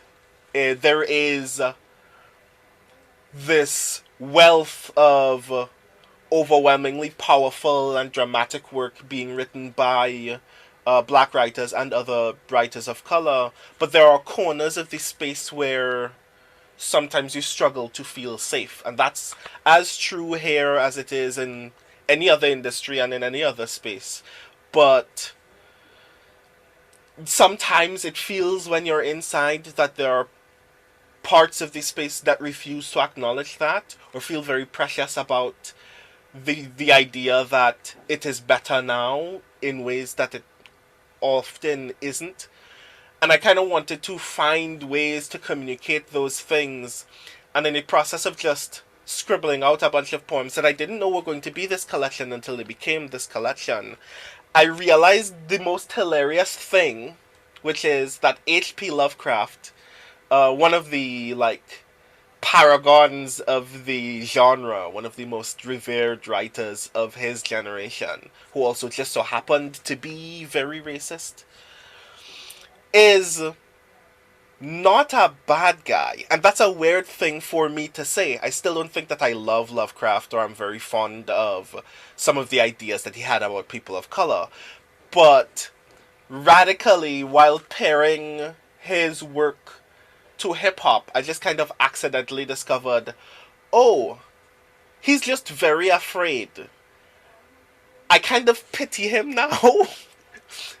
And that's probably also a very controversial thing to say, but I felt like in the process of writing these poems, I was kind of learning that there is a kind of hostility that exists in these spaces because they don't know who we are and have been conditioned to learn all kinds of silly and problematic things about all kinds of marginalized people. And when you enter first by acknowledging this fear can be alleviated with knowledge, it just kind of not only opened up these poems for me, but it kind of opened up a kind of deeper understanding of how we engage with other people in the work to make anti-racist space.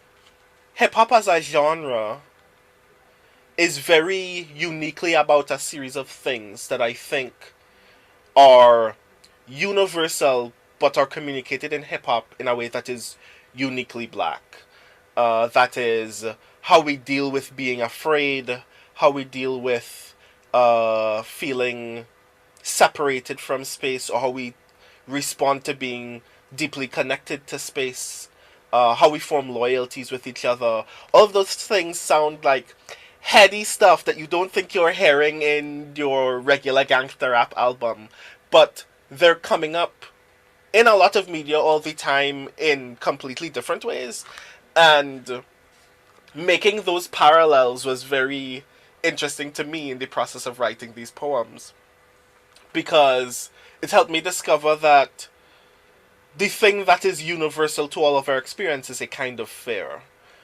There's always something that we're afraid of, and we're always navigating how we respond to it. And that's as true for Lovecraft as it was for the early pioneers of hip-hop. That you tell the stories of how you defend your space from outsiders, or how you respond to being invaded, how you respond to a lack of trust from within, how you respond to not even being able to trust yourself. All of those things, I would even go so far as to say hip-hop tells stories that are just like Lovecraft's horror. without ever having to call itself horror. The hardest lines in this book would definitely be, I mean, any reference to Lovecraft, actually. Not because I struggled to write them, but because, again, the space can sometimes be very precious about the people who originated some of the more powerful works in its genre. And I don't ever want to make people feel like I'm being deliberately hostile to the thing that I love. I am here because I love this thing and I want to feel like I'm a part of it. And I want to communicate the things that make it difficult for me and people like me to feel safe or feel acknowledged in this space. But I also don't want to make people think that I'm trying to start a fight. Lovecraft is a very precious name in the genre. And I think one of the things that I learned as a result of writing these poems is that when you admire this space, you have a responsibility to say what is true and what is meaningful about that space. And I'm still, a part of me is still very afraid of how people will respond to these poems. But I don't consider myself brave for having written them. I just consider myself someone being given the opportunity to tell the story of being in this space and knowing that this space is radical and has the potential to do all kinds of really meaningful things for readers, and that some of those readers look like me and sound like me and write like me and also need to be considered very deeply. And I hope that when people read those poems, they learn either that it is very important to acknowledge those voices, or if you are a voice like mine, that you know that you are acknowledged and that you do mean something. And I hope that one of these days you will also write a thing that is so cool that some eldritch being from beyond the realm of your understanding comes down in the middle of Independence Square and asks you to sign its tentacle for it. Now, I would like to read from Can You Sign My Tentacle? This book is full of the silly and the strange, of the overwhelming world around us and how we respond to it, about how we make sense of things that make no sense, of how we speak to the history that attempts to destroy us, but also it's very much just about Cthulhu asking you to sign sign an autograph for it. There is a lot of hip-hop in this book, but I needed to put some calypso in it, of course. So, this poem is Hastur asks for Lord Kitchener's autograph. Far stranger things have revealed themselves in the spaces between the mundane and the much more than, where bees unlock voix celeste, where the dead just want all fours partners. He done learn sometimes the unknown just needs someone to sing in their direction. When the guest holds out a tendril, say, "My daughter loves your work," Kitch already grinning. Whatever words share in this moment, I could only believe. Song stories from new and wilder places trade in the breaths between uncapped marker and stained vellum skin. Hastur nods. How often do you get the chance to share a moment this grand? It must have stunned him to pure silence, thick enough to be mistaken for dread.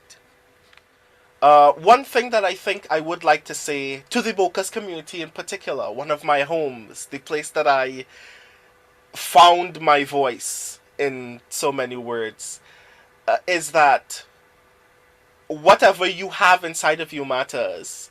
And especially when we feel like, when we're made to feel like, because we're in the Caribbean, we're these small fries trying to fight against the rest of the world, it's very important to acknowledge that your voice really does have value and that people want to hear it. People are hungry to hear more of it. The fact that this festival exists is proof of that. And I want to encourage each and every one of you, especially if you're writing in this genre where very often it feels like when you're not in the US or Europe, no one is willing to come to find you and hear you. I want to say that people are looking for your voice. And whatever it is you want to share, know that not only do people want to find you, but here at BOCUS, you will have the best possible opportunity for people to hear exactly what is inside you. So thank you for being a part of this festival. I hope that you continue being a part of the festival. And I hope to hear whatever it is you have to share.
Stop your bow, Mr. Fiddler. Oh, ha, hi. This country so colorful and truly diverse. We're doing our best to put TNT first. Youth success through advancement, we encourage. We proudly supporting the rich cultural heritage, promoting development in the sporting arena, and empowering women for equality of gender.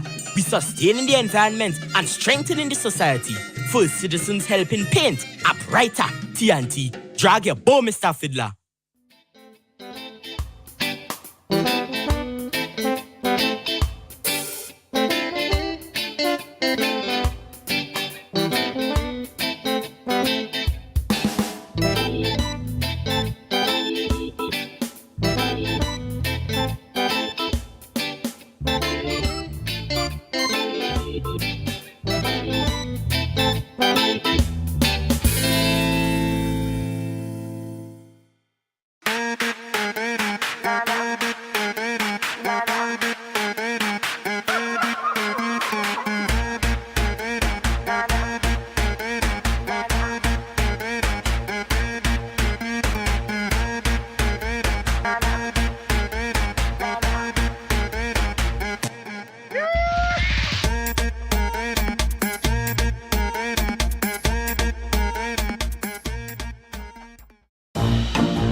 One Caribbean Media renews its support of the BOCUS Lit Fest with sponsorship of the 2022 BOCUS Lit Prize. As the festival journeys further into its second decade, we recognize the tremendous effort and innovation that has gone into fostering a community of Caribbean readers, writers, and mentors. As this community grows, we take pride in recognizing the excellence of its members and do not hesitate to support their development through this continued partnership.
Hi, everyone.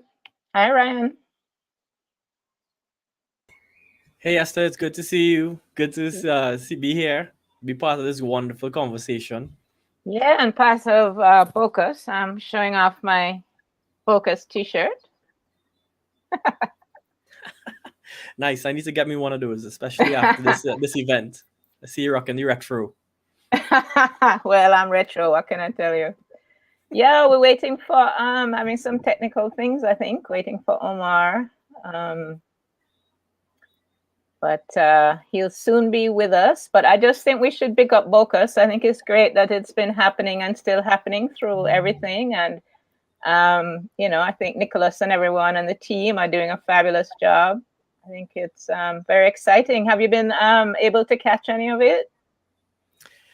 Yes, I have actually. I've been able to check out a few of the speakers today and on over the weekend, and it's been really, really great to listen to everyone, see their perspectives, and I'm always just blown away by the amount of culture that we have in the Caribbean. The people we have in the Caribbean are so imaginative, but also so knowledgeable in what we have, and I'm really excited to talk about these topics today: climate change, colonialism, the intersection of the two, with other notable great Caribbean speakers like yourself. Well, it's kind of interesting because we are so creative, right? I think we have to be, but even if we didn't have to be, we are so creative. And so, you would think that we could come up with more creative. We're so creative in certain areas of our lives, so if we could kind of transfer that to having a larger imaginary about the future and being, in terms of politics and our structures, being a little less like mimic men. What do you think about that? Well, yeah, I agree completely. It's one thing to just have the idea, but it's another thing to put it into action and put it into practice. And sometimes we have institutions that seem so large and so slow moving that change seems impossible. But I don't believe that it is impossible, and I believe that now more than ever, the time is necessary for us to make that change, right? And I guess we're waiting for Omar to pop on in to chat with us. But I'm looking forward to getting into that conversation about all the ways that we as a people could use our imaginations and put it into action to make a change, especially in the context of what's been happening with climate change. Yeah, I think we have on the ground, right? We have people living very creative and interesting lives, but it seems that our institutions are very much wedded to kind of, past structural type of things. So, that's the disconnect. But I see that Omar is with us, so I think he'll take over shortly. Sure. Looking forward to the introduction and having us guide us through the conversation. Yeah, man. Great.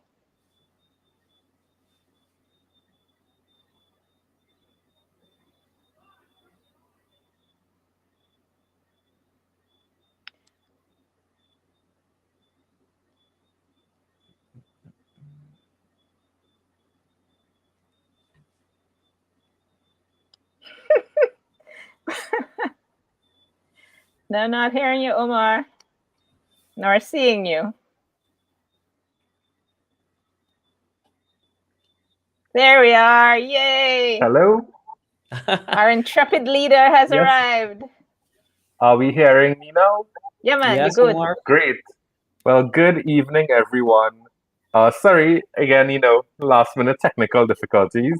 It just lends a nice flavor to the session, I think, an element of suspense. So, welcome, everyone. Thank you so much for signing in this evening to hear us talk a bit and engage with you all around, what a Caribbean future should look like and what we want it to look like in terms of a sustainable, resilient, and safe trajectory for us and the people that we love who live within the region. So I have to first say thanks so much to the Bocas Literary Festival for reaching out to the Cropper Foundation to partner on this really important conversation. And for those of you all who don't know, the Cropper Foundation is a technical civil society organization based in the Caribbean, and we work primarily to advance a very uniquely Caribbean trajectory for development that's informed by Caribbean talent, Caribbean history, and Caribbean knowledge. And what that trajectory will look like, of course, is informed by people like our panelists here today. So I'm really looking forward to hearing from them. And today's conversation really is about the big idea, a future that we want to live with. And of course, that future is determined by quite a number of things, our history, our society, our culture. But for countries in the Caribbean, a lot of it does depend on this very sort of, wave of change called climate change. And while, of course, we understand that a lot of these other issues sort of transcend any particular phenomenon like climate change, it does provide an interesting backdrop to have a conversation because it by itself is, multi-sectoral. It crosses all these different lines. It's physical, it's social. And that's really where we will put a lot of today's conversation on. But of course, our panelists come from all different perspectives. So the conversation will go from physical, where we have Ryan, to, social and cultural, where we have Esther and Jillian. So, we really hope that folks across the different platforms give us your own comments and questions around how you see these things intersecting. And again, like I said, it was very timely that the Literary Festival reached out to us because for those of you all who may not know, and I know we probably have persons viewing today who are coming from, again, different perspectives. You may be fully enmeshed in speculative fiction and just decided to look at this video. Or you are coming from the climate perspective and, want to see what, a literary or non-physical science perspective might look like. And to place a little bit of context for this, why I thought it was timely was that the global sort of assessment of where we stand in terms of climate change delivered by the Intergovernmental Panel on Climate Change was released earlier in 2022.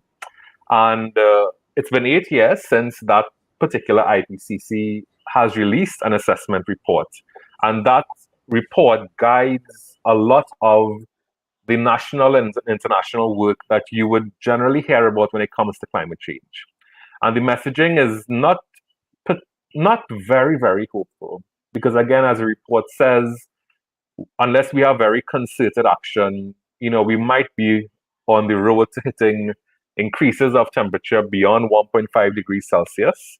And what that means for places like the Caribbean is basically existential. Our reefs have a incredibly higher chance of dying. We have already horrific extreme weather events. Those are going to increase by quite a high percentage. And of course, we're going to have issues of things like mass displacement, droughts, the loss of biodiversity, on which our islands and our countries, more so than many others, depend on. And of course, this conversation is going to talk a bit about, some of those impacts.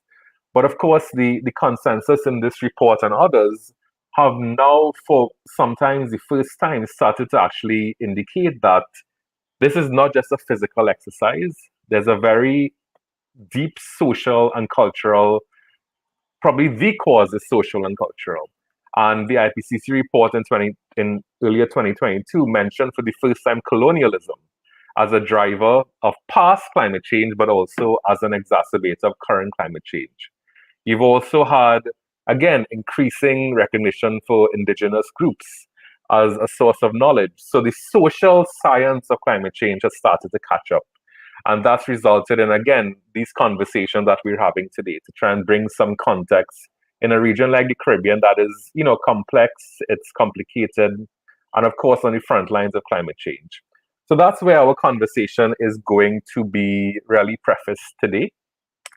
And we have, like I said, some incredible panelists who are coming from all different directions. And I myself, as the CEO of the Cropper Foundation, will jump in from time to time. And we're actually hoping that, this panel is not going to be a bit traditional where we have question, answer, question, answer, question, answer. It's really meant to be a conversation to hear from persons who are involved in a more sustainable future in different ways. And of course, to hopefully respond to comments and questions from persons who are watching, who are, of course, involved and invested in a more sustainable place for us all to live. So to get us started, we are going to hear from each panelist as before we get into some more interactive conversation, and they're going to talk about, their own perspective on this journey and what it looks like. And of course, how they see this world and this future that we're talking about today. So we will get started with Esther Figueroa, and then we'll move on to Ryan, and hopefully Jillian will also be in the house to give her contribution. So Esther, I'm handing it over to you. Thanks so much, Omar, and thanks so much for inviting me. I have written something, so I apologize. I'm going to read it, but then hopefully when we get through this introductory part, we can be a bit more conversational. So in the Red Nations Manifesto, they say, we believe in pessimism of the intellect, optimism of the will. I had never heard it put that way before, but I think that accurately describes my realist, pragmatic utopianism. I had never thought of myself as utopian, as I border on the misanthropic, and I'm not in the least a person who thinks that the human species is likely to make good decisions about anything that matters, nor am I an enlightenment idealist who believes in progress, improvement, and the seeking of perfect states of being. But recently I've come to admit that I am not only utopian, but have lived my entire life in a utopian manner, always believing that the normal, received, and hegemonic are not destined, are not what we must accept, that there are always other worlds, other ways of being, and that injustices must be confronted. This self-admission was spurred by literary scholar Leah Rosenberg, who brought to my attention that my 2014 environmental novel Limbo is utopian. My protagonist, Flora Smith, in designing her new International Institute of Environmental Sciences and Advocacy, literally says, utopia, and why not? So how could I have not noticed that my own novel is utopian? My unpublished novel from 2000, Holes in the Heart, about the Native Hawaiian movement for indigenous sovereignty and the reclamation of land and culture, is also utopian. 3 childhood friends as adults come together to expose the covered-up violations of the US military-industrial complex in Hawaii, the immensely powerful military being the reason for the United States' ongoing occupation of the Hawaiian Islands. The persistent question I have asked throughout my life is, how do individuals and societies change? In my fiction, my main protagonists always come to some long overdue self-realization that leads to a significant shift in who they are, and that personal change, in turn, has important impacts on others. In my films, I am always trying to make viewers feel, so they can better understand what others are trying to tell them about their suffering, about what needs to be remedied.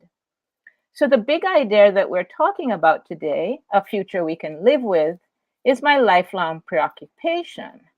But the future that we're trying to live with in today's conversation is framed by the anxieties of the climate crisis. Given what we already know about the existing impacts of climate change that Omar has outlined for us, we look into the future with horror and seek solutions to mitigate and adapt to the impacts of the climate crisis. But I would propose that though it is a powerful phrase, good for talking points, and one that I myself use, there is no climate crisis, in that climates don't have crises. There are planetary-wide human-created crises of which the impacts of climate change is just one of the symptoms, but not the cause. And therefore, if we simply focus on technological, technocratic, and policy solutions to fix particular aspects of climate change, such as the lack of rainfall or the intrusion of salt water into underground freshwater aquifers, or ways to capture carbon that aren't trees, we'll be missing the point. We know from the beautiful and moving conversation about Andaye on day one of this festival that the point is to change the world.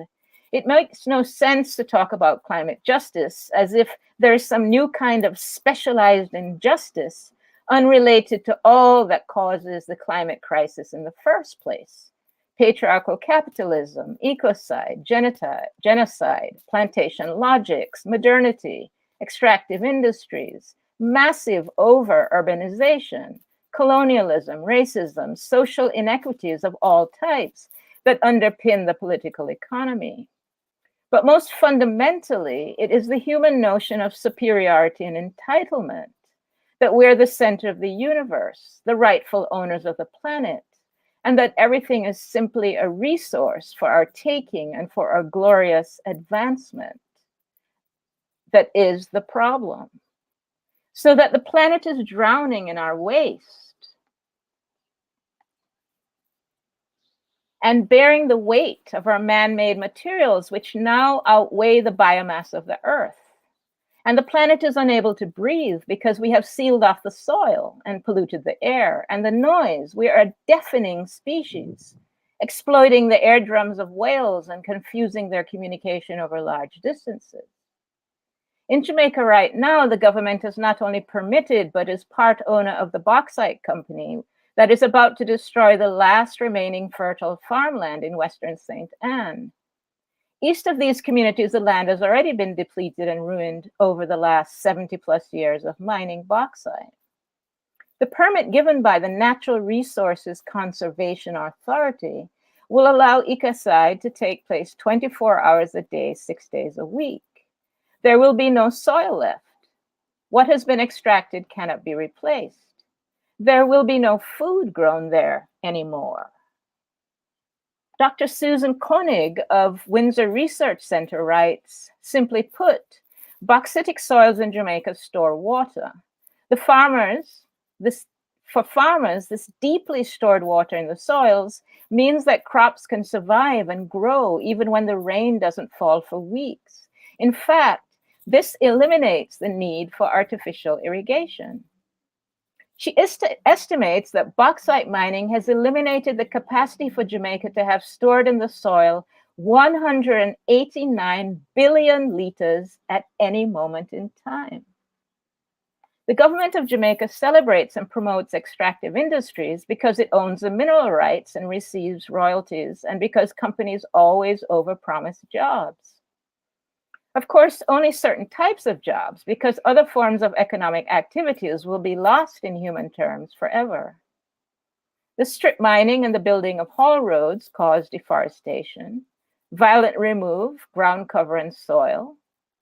In addition, the transportation of bauxite, the refining and transportation of alumina, the smelting, manufacturing, and transportation of aluminum, the things that aluminum are integral to, like automobiles, planes, and weaponry, all cause the sort of climate changes that we are self-righteously demanding climate justice money from donor agencies to mitigate the impacts.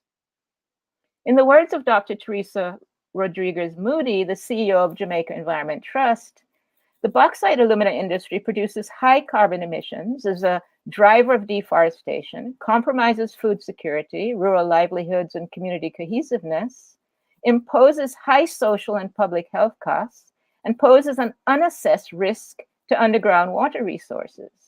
Is it not long past time to develop an urgent transition plan out of an industry that does not meet any definition of sustainability or the requirements for resilience due to the climate crisis? Good question.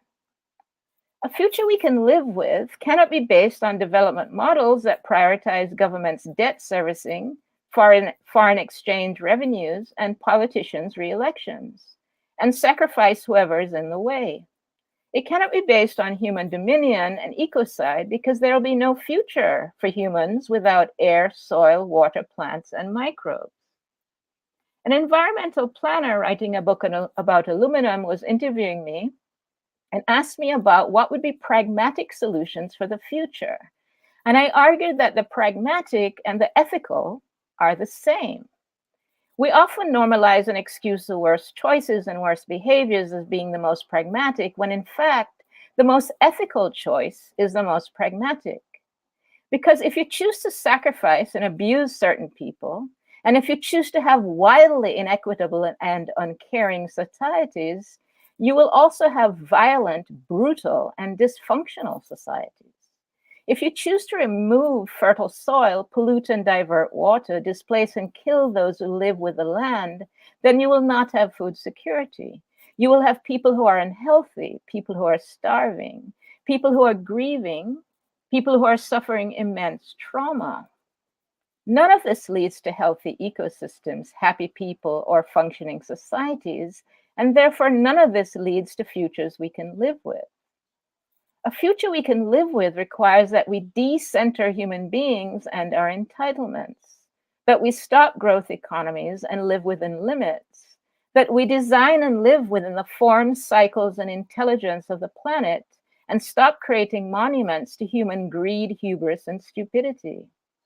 It requires that we completely change our value system so that instead of warfare, domination, cruelty, selfishness, hoarding, overaccumulation, and disgusting amounts of wealth and power in the hands of oligarchs, we elevate love, compassion, empathy, solidarity, caring, generosity, relationality, fairness, justice, and equality as our values.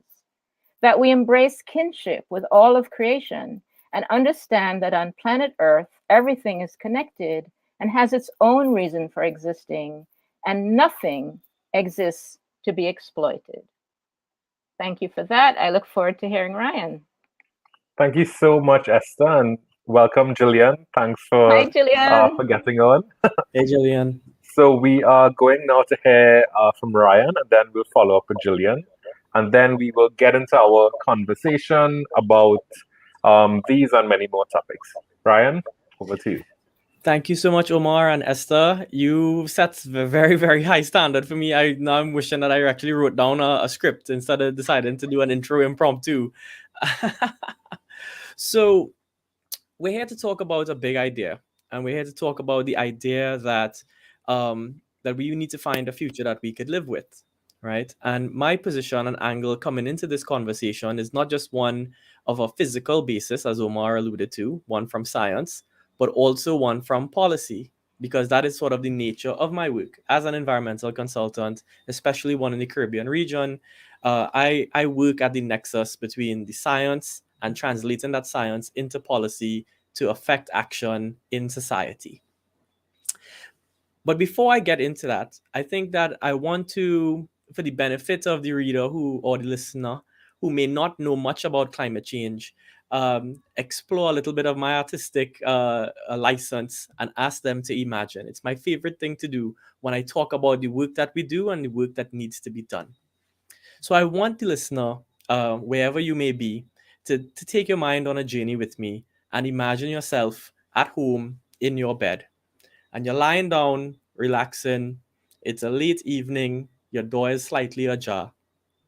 And as you're trying to nap, you realize you're falling asleep, drifting away, and someone you love, a loved one, walks by the door, peers inside and sees you sleeping, and all good intention in their heart decides to put a very thin blanket over you, right? You know, you might be a little bit cold, they cover you with a thin sheet, and then they go their way.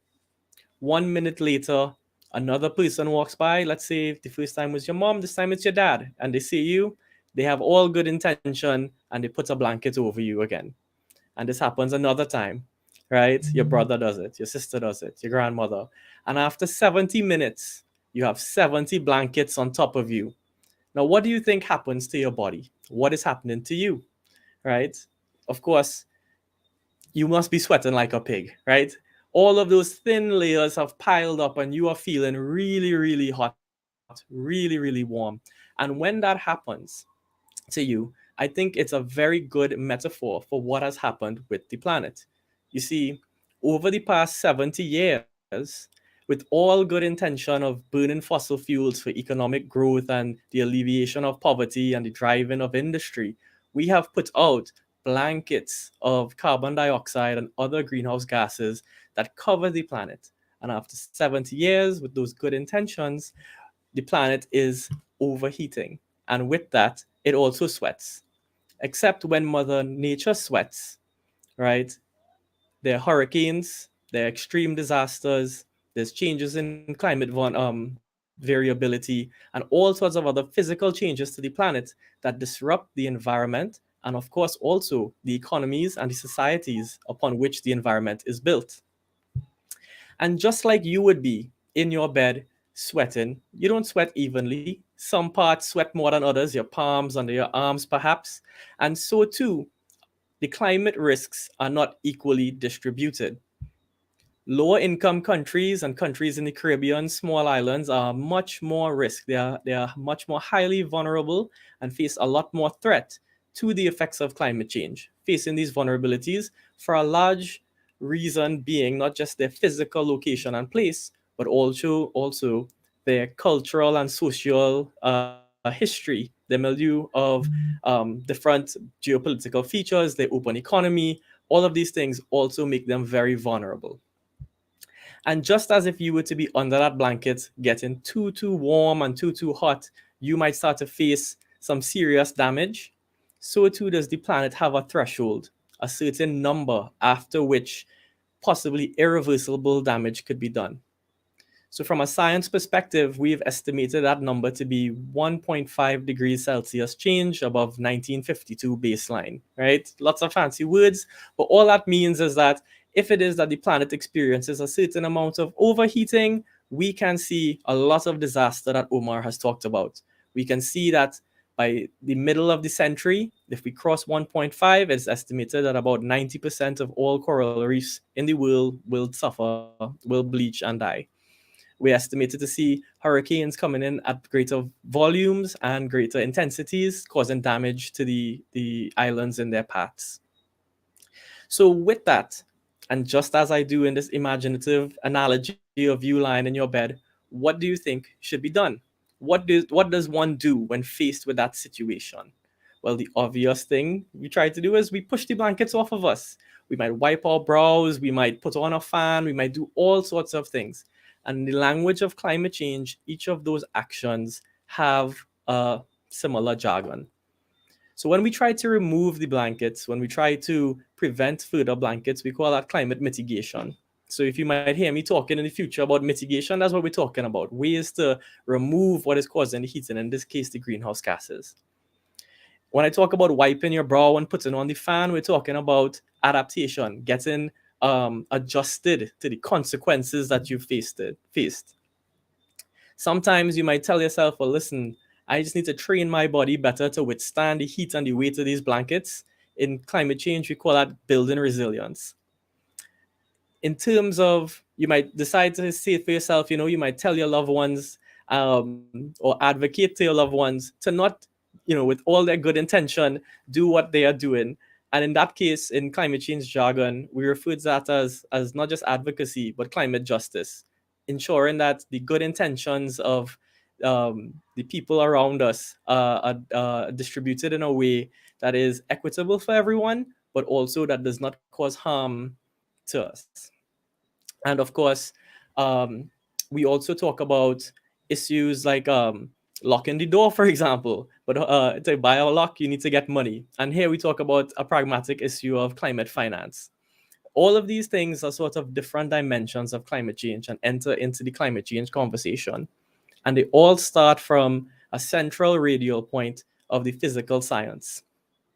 Omar mentioned the IPCC, and they're a body of international scientists that come together and sort of bring together, I guess, all the related studies. So they don't create new knowledge, they aggregate the knowledge that we have. And they do that maybe about every few years, right? Let's just put it that way, right?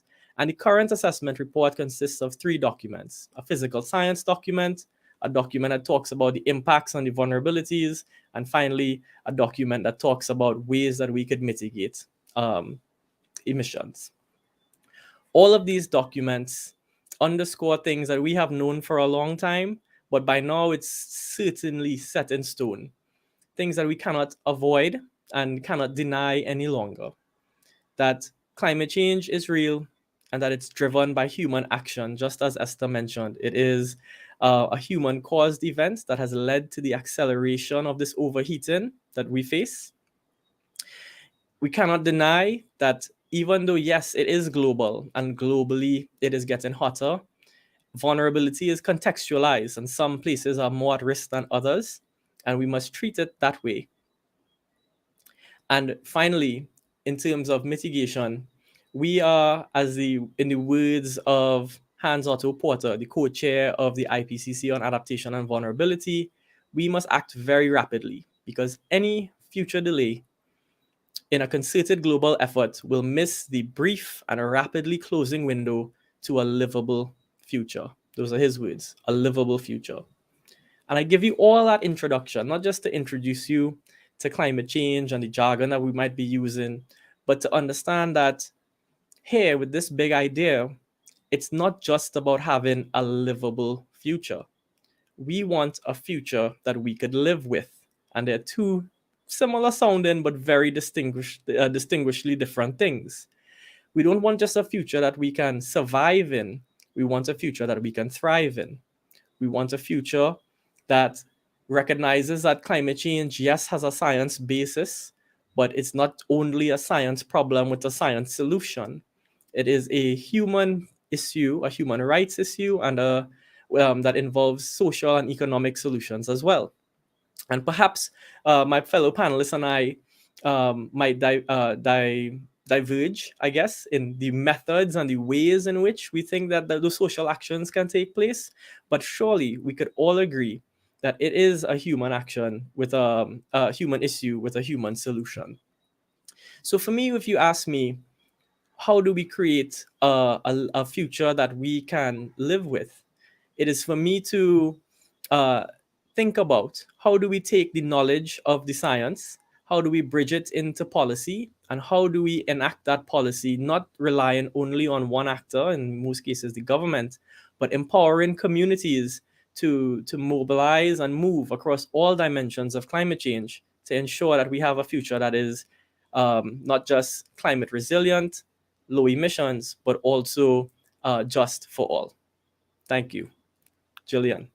Great. Thanks so much, Ryan. And now we're moving on to Jillian Goddard, again, Trinidadian, Trimegonian from the Alliance of Rural Communities. And just as, of course, Esther mentioned and Ryan mentioned, I think we need to add on maybe like one word to this title, which is a future we can all live with. Because, of course, it's not just about folks who can afford to withstand the shocks. It's for everyone across all different types of communities. And Jillian, of course, is coming from an organization that seeks to do just that. Make sure everyone, wherever they are, is able to live a good life. So, Jillian, over to you for your statement, and then we'll go on to our conversation. Okay, well, since I jumped in late, I want to make sure that I'm being heard. So, Omar, are you hearing me? Okay. Perfectly. Great. So, hi, everyone. I guess good morning, good evening, and good night. I'm in a few groups where we're operating across massive time zones. So it allows me a chance to see that whatever I think my situation may be, there's actually someone else in a very different situation, but we're facing the same day ahead.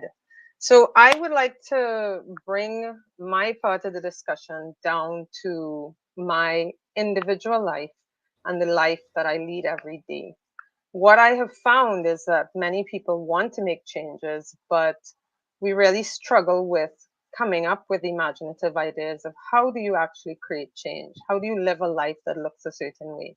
So I'm involved in a few things. I farm 3 acres of an 11-acre, well, I would say my mortgage pays for 11 acres, but I'm in the middle of the forest. So the forest goes on for many miles.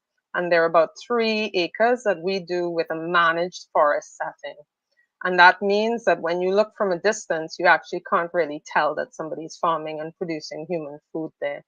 I also am a co-founder of a community-based organization that is based in Trinidad. Tobago is on hold right now simply because of some cocoa issues, but we're also in St. Lucia and we have an affiliate in Guyana.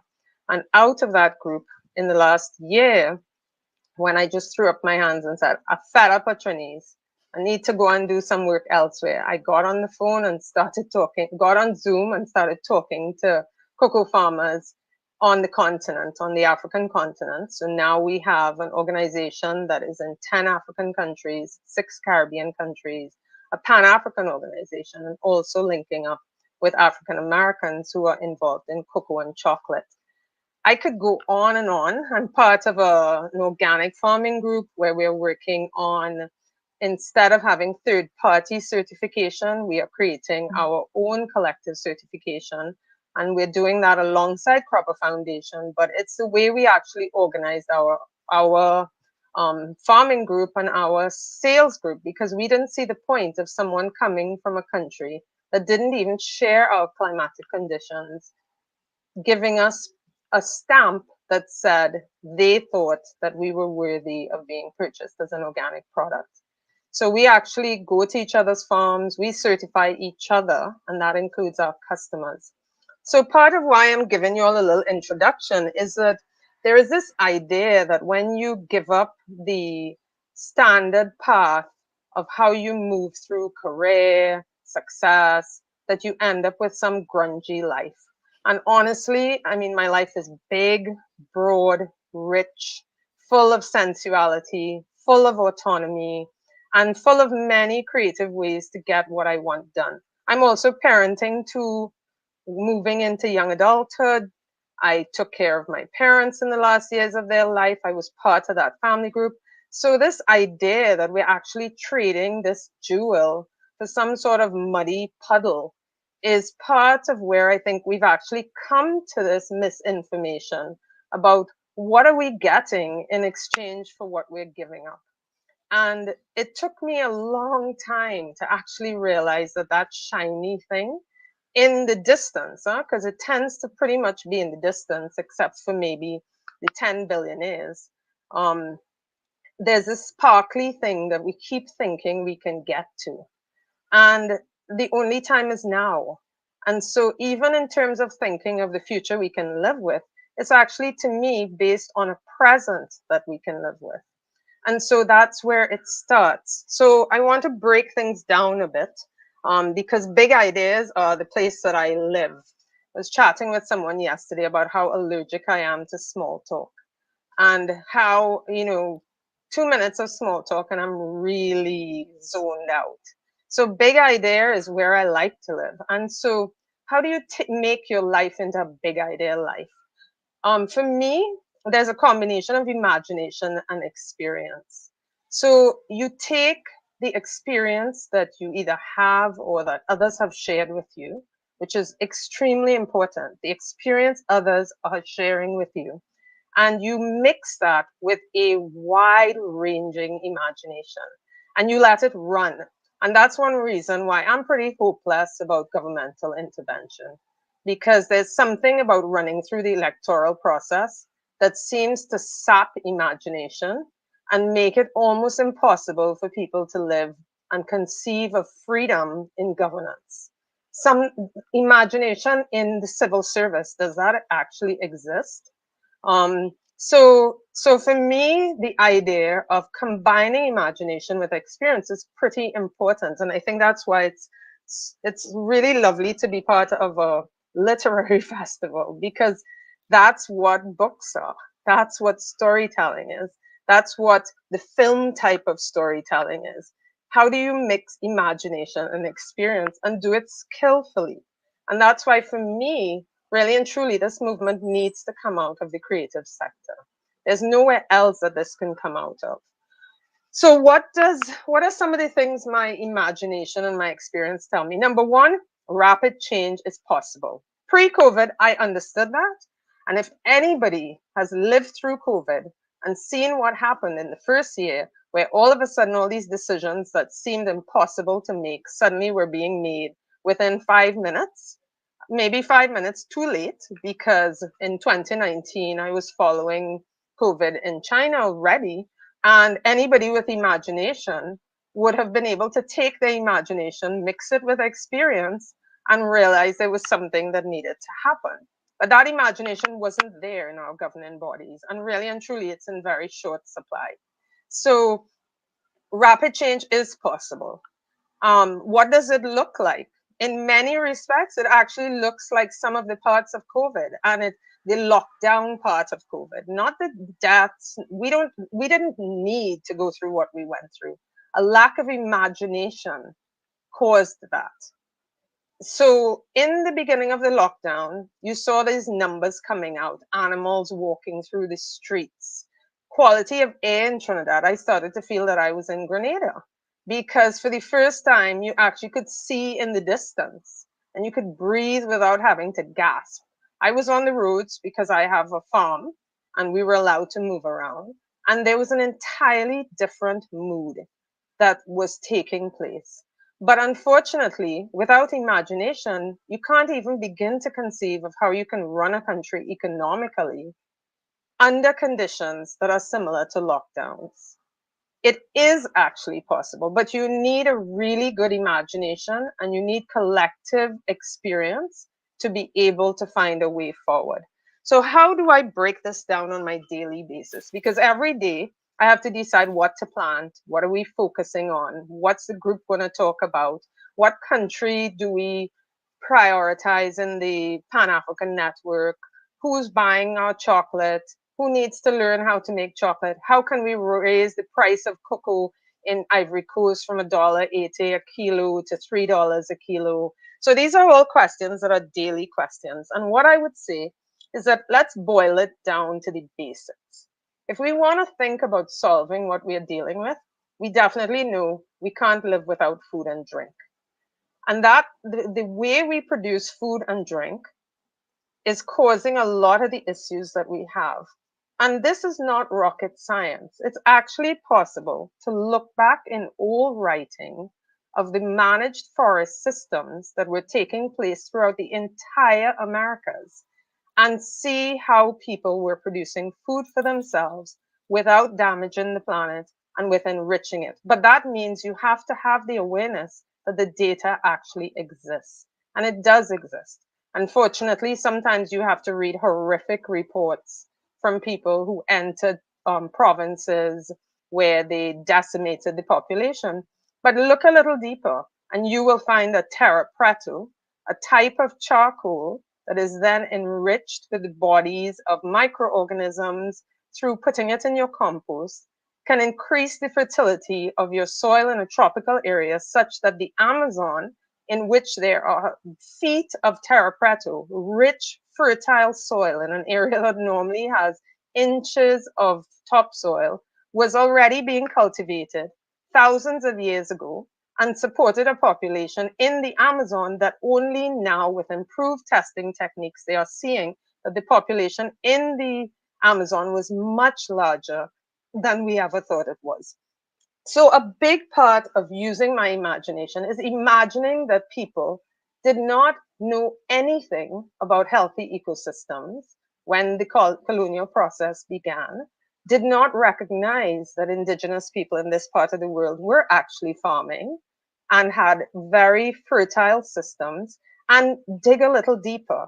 So that's part of just looking at food and drink for me means taking a look at in the whole Caribbean, we import about 80% of our food and drink. So just changing that one thing. We were able to do it with chocolate in Trinidad in 7 years. 7 years ago, people were spitting out dark chocolate when I would hand it to them. Now there's not a single supermarket or gourmet store or grocery store in Trinidad and Tobago that does not carry local chocolate. And it's now a thriving industry. And we can talk a bit more about that, because one of the things you see is that as the innovators were overtaken by the bodies in government, the innovation stopped. That all the amazing work that was happening in the first couple of years, as it got institutionalized, pulled into the public service, that it actually dropped in effectiveness, that women stopped being the leaders of the organization, and the 4 largest companies are now all run by men. And so there clearly is a question in my mind as to whether we can trust these changes we have to make to our governing bodies and to our public service. And I would say we can rapidly develop a way for innovators to be supported and to create communities of imagination with experience so that we can actually move things forward in a very practical way. We can talk more, I'm wrapping up now, but we can talk more later as the conversation goes on, because I really want to make this a practical thing. And we have the data, we have information, but we really need to embed imagination into it. Great, thanks so much, Jillian, again. And I look forward to, I wouldn't say what we do is small talk, but we have long periods of talk with one another, and I for one look forward to those things on a weekly basis. I want to actually open up our conversation now, and again, for those of you all viewing, please feel free. You don't have to drop a question. You can make a comment that you think we need to sort of pay attention to. We really want to bring you all into this conversation, because like we said, this is a future we can all live with, not just the 4 of us on your screen here today. So I actually want to move on to start with Ryan, because both Jillian and Esther have spoken about, again, I wouldn't say necessarily the impotence of the state, be that on purpose or by accident. And again, this really interesting quote that Esther said about pragmatic and ethical choices should be the same, and that being a critical, you shouldn't have to make that choice. So as somebody who is, like you said, working in that policy arena, helping governments to make choices around things like climate change and the environment on a wider scale, how has your work and your experiences been navigating that relationship, or behind those scenes that sometimes we don't get to see? How can people like you help governments make choices that are pragmatic, yes, in terms of costs, etc., but also ethical in terms of the people whom are impacted by those policies? Thanks for that, Omar. And I don't think there's any government in the Caribbean or the world that would ever contrast ethics with their pragmatism. They would never admit to say that they're doing anything unethical or have unethical policies. In fact, it might just really just be a matter of perspective in terms of whose ethics or which ethics really and truly. And that is sort of the difficulty with governments, right? Governments are always juggling multiple considerations, right? Whether that's social considerations, environmental considerations, economic considerations, and it puts them in a position where they have to make trade-offs. Now, of course, it's one of those situations that's sort of like a lose-lose for everyone involved, I guess, in trying to find a way to balance a little bit of everybody's interests and needs. Not everyone is going to be satisfied. So it's a situation where oftentimes no one ever really feels like the complete winner in a situation where they share the pie like that, But I just want to say on that note, when we talk about making these trade-offs, I guess in terms of ethics, the step forward or where we need to go, I think, is maybe sort of broadening our viewpoint onto these sort of considerations that other seats have at the table, I guess. Let's say put it that way, right? Because from the position that we often sit in, we find that we tend to galvanize our position as being the right one without understanding properly where the other ones sit, right? And I think that it's only when you are able to go through the process of seeing things from different angles firsthand and being in those positions, that we are able to sort of understand the real difficulties, and have a little bit more understanding. And I say that not in terms of the public critiquing government, but also the government making sure that they have a meaningfully participatory process to ensure that they are also seeing the real viewpoints of their societies as well.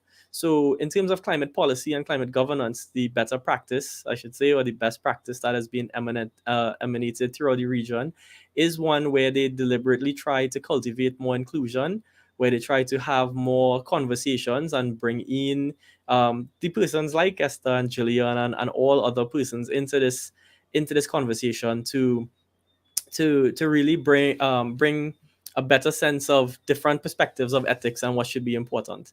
But at the end of the day, it's really hard for government sometimes to satisfy everyone, you know.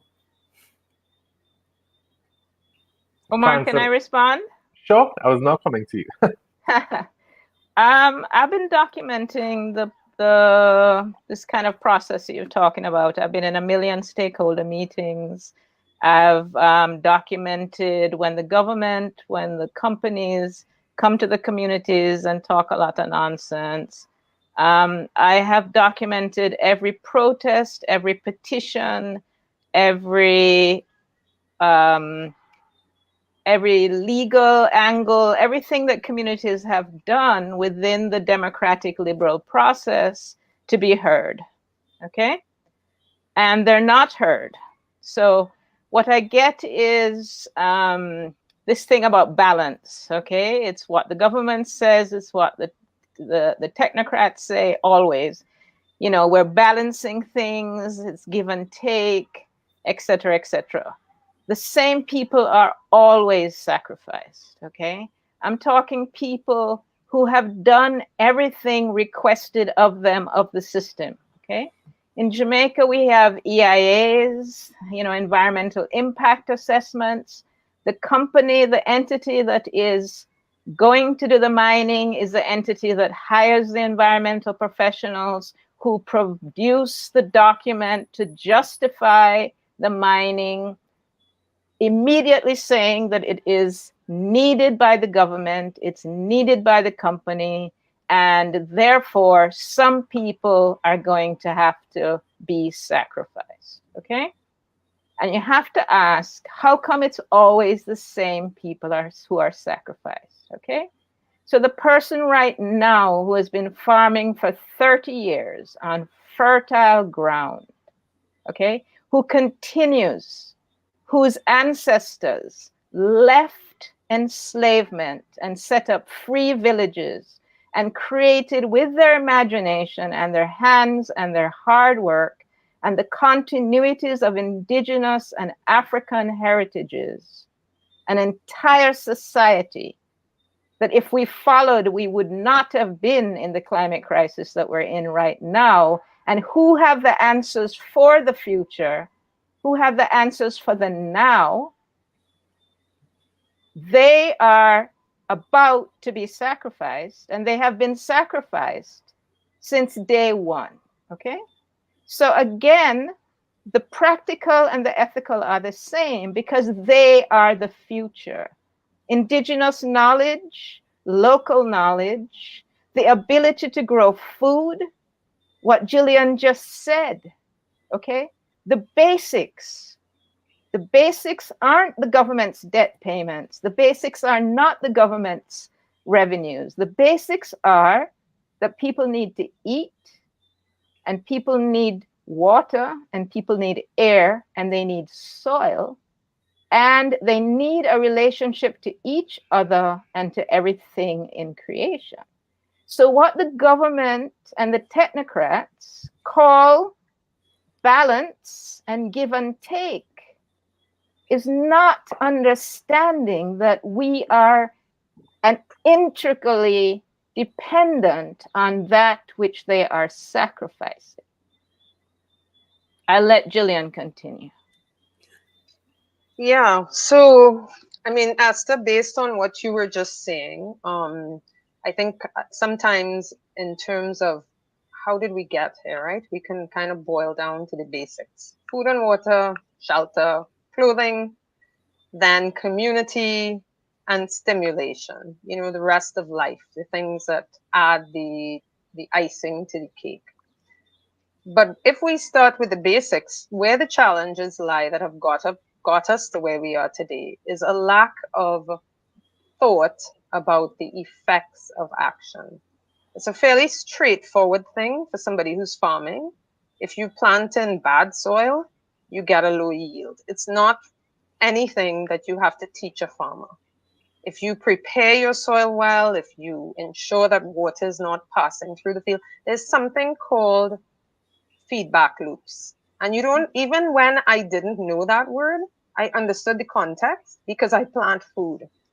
And if you plant food or you make clothing or you do any task by hand, you understand that there's something called feedback loops. And that if you sow badly, you will be fired. And there is a class, a global class that developed during colonization that had no feedback loops, no natural feedback loops.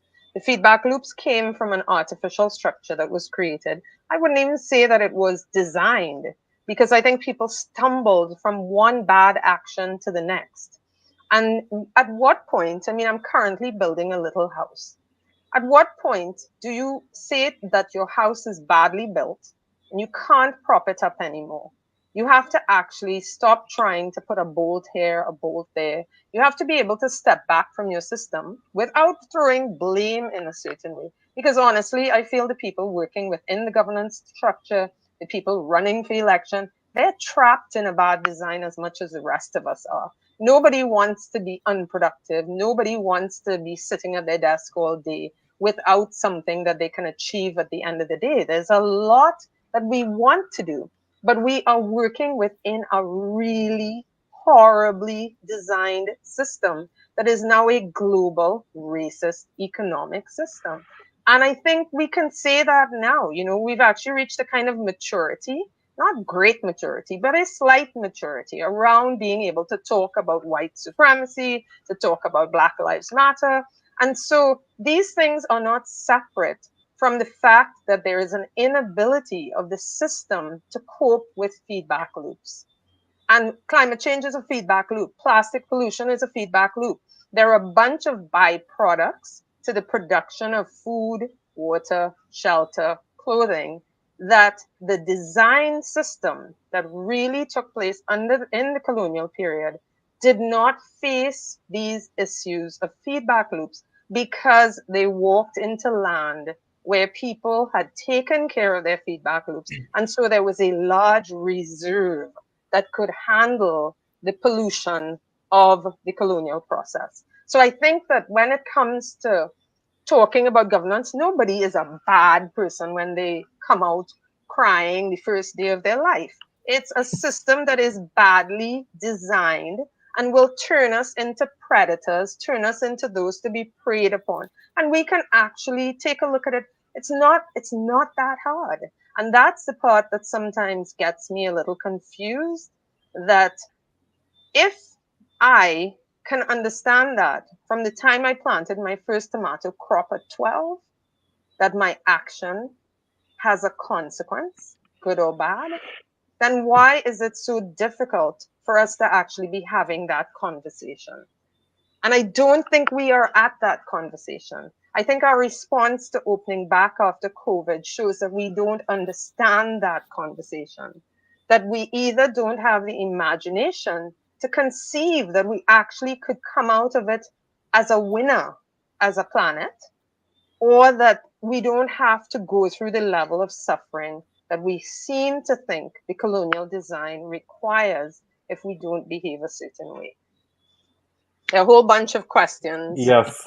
So just to touch on that, I mean, we have some questions here about, again, highlighting the actual impact for persons to actually cause some kind of change, as well as, you know, is it too late for actual impact? But we'll get to that in a bit. But Jillian, I just want to touch again on something you mentioned about misinformation, about what a good life really looks like.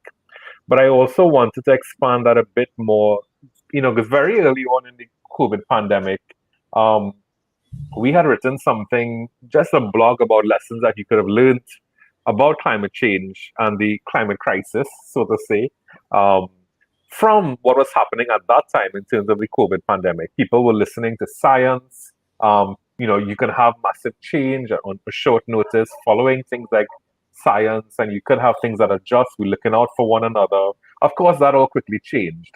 And for me, and I think a lot of that does depend on, again, like you were saying, we've come into a position, even on social media, where in terms of information and misinformation, people are not suffering those feedback loops. Like persons who would have come into the Caribbean and continue to extract.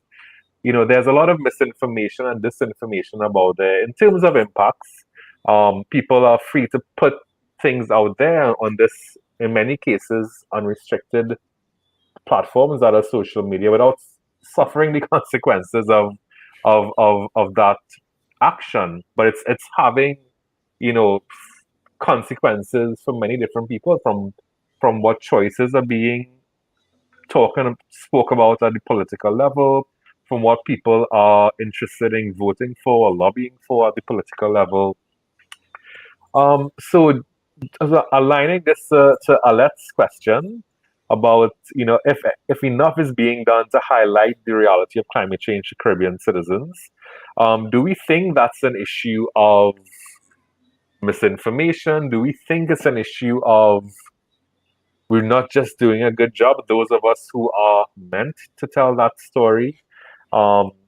Is there a shortcoming in terms of our storytelling around climate change? And as a Caribbean people who are, generally touted as having, storytelling and that is sort of who we are, is there something we're missing? And I know, Esther, you have some perspectives on, can we tell stories at all around this issue?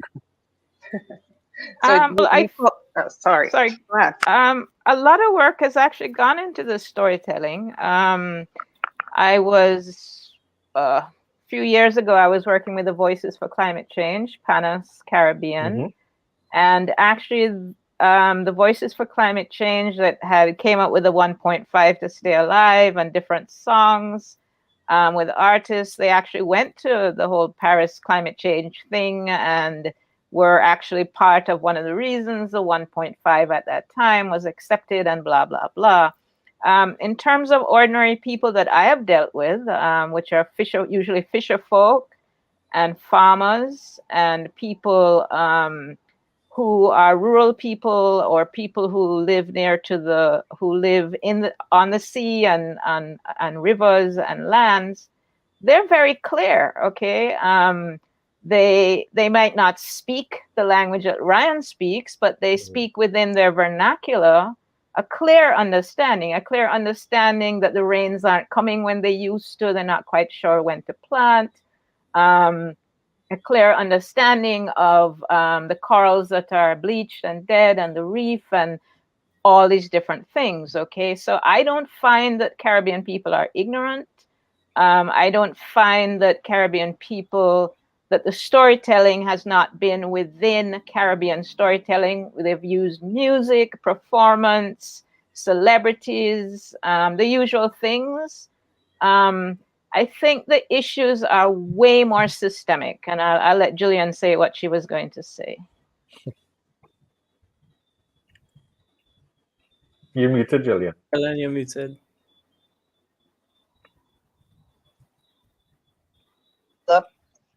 I was busy trying to pull up the lyrics of Shadow's Calypso, I believe, because that is my national anthem, my hymn of praise. So the first thing I think is to make sure that people are aware that for all of us here, a short conversation like this is impossible, right? Because we each teach weeks or have conversations that go on for months about this topic, right? So this is just like a little appetizer. This is a palori for your roti, right? This is not the roti. This is the palori, or maybe even just the mango sauce on the palori.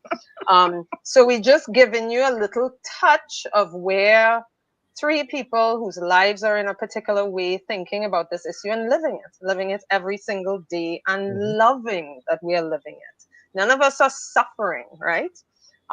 We are loving living a life where we can think about this big idea and take action on it, because that powerlessness is the worst thing you can find in this situation. And being able to take action really allows us to move with this. But I guess what I wanted to say is that because the underlying issues are so deep, climate change is two words put together that feel really disconnected for people. It feels like a foreign thing. It feels like something that scientists are doing, or that these policy people. So I think that whole issue of, for me, take in front before in front take you is an expression. If you're not from Trinidad, it just means tackle the thing before it becomes a problem. And preventive life and lifestyles has shown that it's cheaper, it's a better way to do things. And so this is not really just about climate change. This is about having developed a culture where other people were making decisions, other people were talking the big stories. And even though we have political independence, we don't really have economic independence. I think that's kind of starting to become pretty well agreed, that if you're importing 80% of your food and drink, 100% of your computers, your cars, your electronics, your building materials, that is not really independence, right? So the whole bigger story is that we need to talk about how connected we are to each other in our environments. And I think that's really the conversation I've been trying to have with myself. That is why I love Shadow so much, because that's what he talks about, connection. How do we connect? And to me, that's really what climate change is. Brian, how do you, as again, I don't want to segment us because we're all different things. You know, Yeah. Esther is, I believe, part linguist, part activist, filmmaker, documentalist. Jillian is, you know, I don't want to talk her business, but you know, I don't she care. comes from a hard science background. You know, she makes chocolate, she farms. Ryan, you come from again a more science background, but how do you make that connection in your daily life? Because I know we have a lot of people watching who may be coming from that direction. You know, how do you work to make that connection part of your work in science and policy? You know, how do you as Esther mentioned, you know, climate justice is a misnomer. Justice is justice. You know, how do you, as somebody who is socially conscious, make those connections? Thanks, Umar, for that. And I want to just touch on something that a former professor once told me, right? And he said that one thing you need to understand when you study in sustainable development and sustainability is that you have to understand that fundamentally sustainability is about connection. It is about the interconnectivities of life, of all life, you know, non-human life and human life, of our abiotic systems. And if you really want to address sustainability, you cannot start from any other position that understand that it's about connection and connectivity with other people. How do I, as a person who is a technocrat or who's in a policy or who deals with these types of things, translate that form of connection into my everyday life? And I do it in many ways, but to tie it back to that previous question um, about storytelling, right? I think a big part of what I do is recognizing or trying to recognize where the impediments and the barriers come from in forming connections with other people. Yeah, not everyone speaks like me, as Jillian points out, but I agree with my colleagues that everyone has an innate understanding about what is right and how to solve things and what the problems are. We just might not be able to express it in the same way. I told you all that story earlier about the blankets and all these types of things, and I used language. You notice I didn't really use words like like global warming and that kind of thing. I use words like overheating or warming up, things that everybody could kind of relate to. So for me, making that connection when I speak to people, it's one, figuring out, I guess, where their interest lies, and then two, communicating to them in a way that that relates to what their issues are. For me, I found that the challenge with with communicating climate change, and you're talking about feedback loops, is that climate change is a very long-term feedback loop, and even though we are facing consequences, there's a lag, a multi-decadal lag between what we do and who's facing the consequences. Climate change is an intergenerational issue. It is a problem that we cause in this generation, and it's our children or grandchildren that face the consequences. So the feedback loop, it's not as immediate as planting a seed and seeing the fruits of your labor. You plant a seed, and then 30 years from now, then you see the fruits of your labor, and that is usually a problem. So for me, I look at it and I say, um, I don't try to overwhelm people with science and the science part of it. Nor even though I might have great insight about policy, I don't try to overwhelm people with the policy position of it, but rather to look at what people are doing, what they care about, what is the language they understand, and try to have those types of conversations with them. And it informs me in a different way because my unique role allows me then in my professional life to take that knowledge and find ways to put it into the policy language and try to affect change at different levels. One of the major differences, I suppose, that we might have is that um, I tend to work within the system, right, to change the system, and I think that it is, the climate justice movement is a sort of growing and burgeoning movement that talks about having not just incremental change like what I work in typically, but transformational change, because the change needs to be rapid and it needs to be urgent. But changing deep-seated, large, complex societal structures rapidly there's a lot of issues that arise from that, and then we end up starting talking about things like what is called a just transition, right? Because if we switch off, let's use Trinidad and Tobago as an example. If we just went suddenly from an oil and gas economy to a renewable energy economy overnight, if we could wave a magic wand and that would happen, there would actually be tremendous fallout to the lives of everyone because of the way everything is so integrated. So yeah, I mean, that's sort of my thoughts. It's just that's sort of my approach to dealing with it. And I think we're really living in an interesting time right now when it comes to justice and climate justice, especially as you mentioned, the latest conversation around colonialism. Colonialism being that we think about it as being full and partial control of land, but as Jillian alluded to, it's also about economic exploitation to the benefit of colonizing groups. And it doesn't necessarily, you could be an independent nation but still be beholden, your economy beholden to someone else, whether those are debt agencies or being a major export country, right? In a way, you're still suffering those sorts of seeds of colonization happening with you. So we're in a really, really interesting place, having those conversations and trying to figure out how do we as a Caribbean people, and this is my last point here. I'm really interested these days in trying to figure out what does climate justice mean to the average person? What does it mean to civil society? And how do we work that into our frameworks and our policies? Jillian? Yeah, I wanted to kind of touch base on a question from Carisha about is it already too late to make impactful change? Mm-hmm. And I want to say absolutely not. The truth is, you and I are part of the environment. We have record rates of anxiety and depression globally right now. And part of what we need to be doing for each other is giving support around mental health. So just your ability to actually surround yourself with connected community, ensuring you are getting what you need, and your community. Don't forget it has to be the two, right? Because otherwise it can be a very dysfunctional space with this, self-care, and it's just about me. And no, self-care is about all of us, massaging each other, eating chocolate together. So it's never too late. And if you looked around even during COVID times, just the fact that people couldn't shop made a massive difference. I have literally not bought a new piece of clothing in over 12 years, I think. I've received maybe 5 gifts, and I still have a really cute boyfriend and a really interesting life. And so the feedback loops we were told are really in existence. They're not real.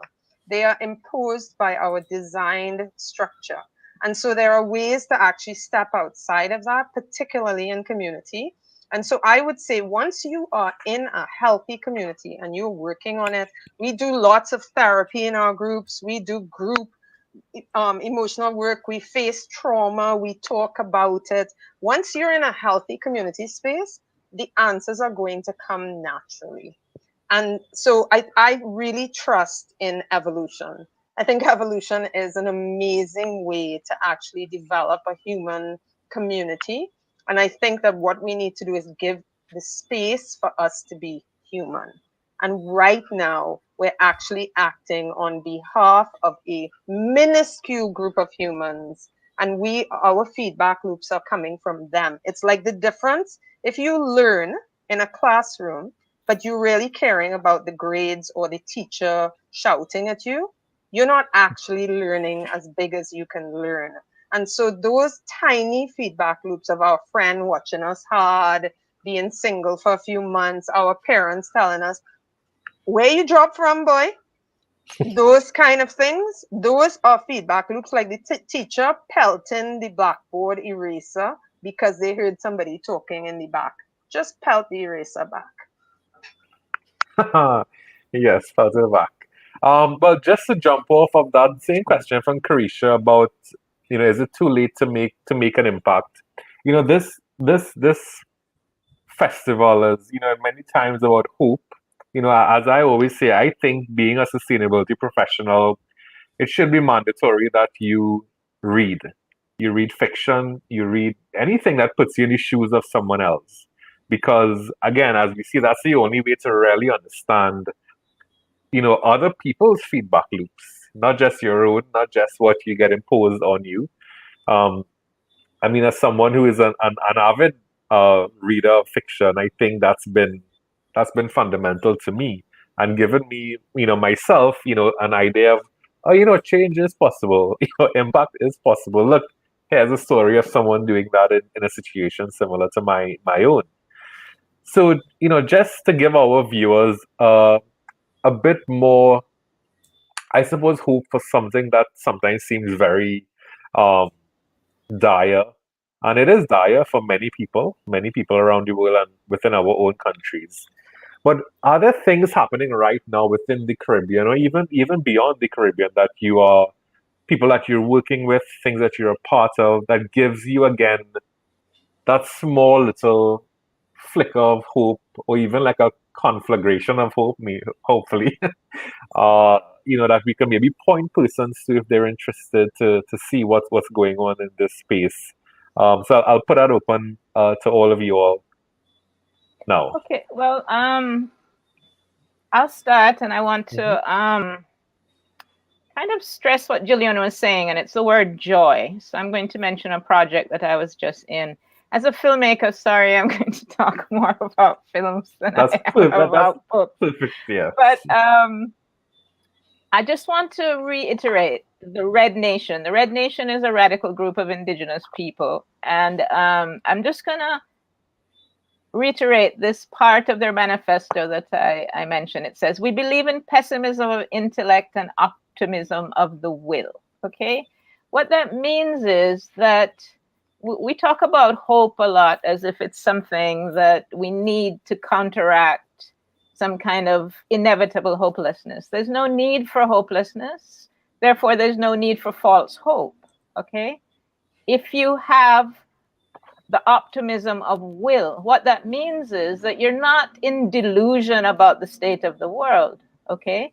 The kind of stuff that Ryan, as us, knows, and and we all know in reality of what is going on. But we have optimism of will. The optimism of will says it's not always been like this. There's a pluriverse. There are multiple worlds right now. Everyone is not experiencing the same thing. Everyone's not believing the same thing. And there are possible other futures if we insist upon them. So that's the optimism of will, okay? But the question of joy is very, very important. And I was just on Friday, I gave a keynote called Creating Joy, Art Refusal, and the Worlding of Black. It was called Radical Refusal and Creating Joy. And it's part of a project out of the UK, which is called Creating Joy, Art Refusal, and Worlding of Black Lives. And what they did was they commissioned films by new and young filmmakers from Africa and the African diaspora in the UK and North America, people with Caribbean roots and African roots.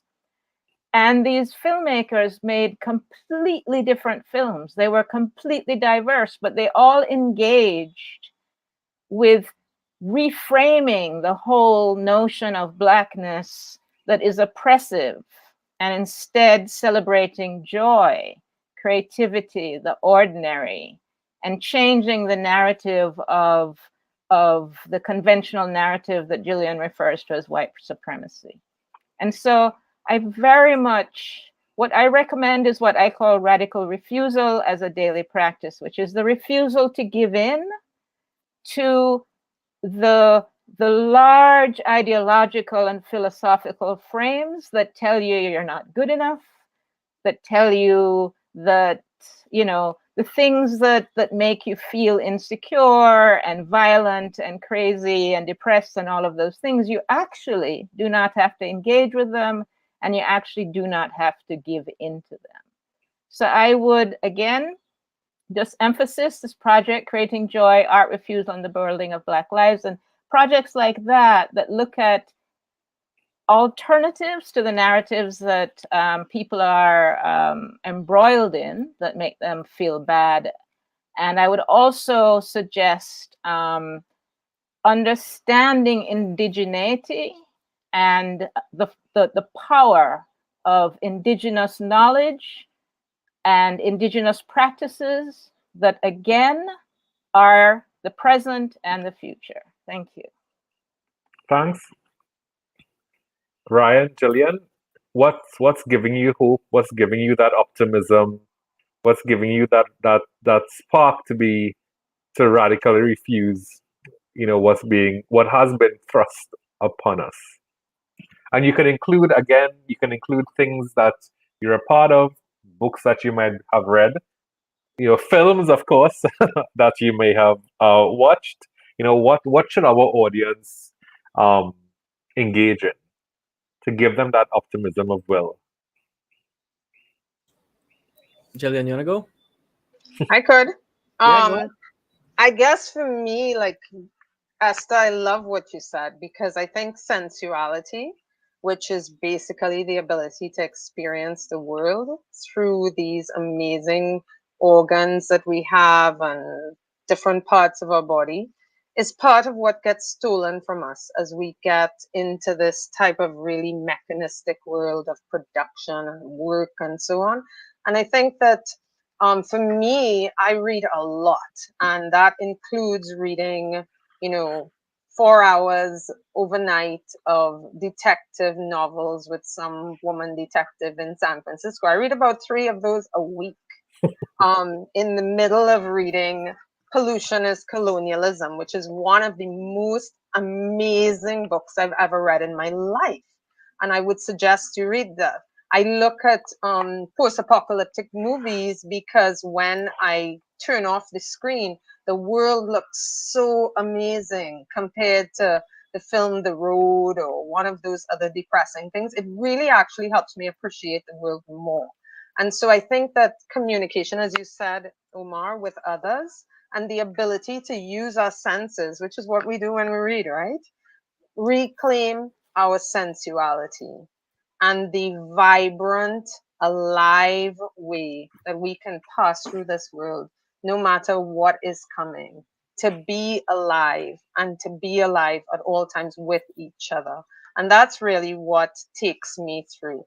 The big cackling laugh after a stale joke, you know, the time that we pointing out somebody walking down the road with a cute butt. You know, there's so many different ways that you could actually participate in the world without oppressing people, with engaging with your sensual experience, and and follow all of us. We have things to say, and we can probably online introduce you through who we are following to a wide ranging community of people who have utilized that exuberance of the will. Esther, I can't remember the exact quotation, but just utilizing that to make our lives incredibly rich.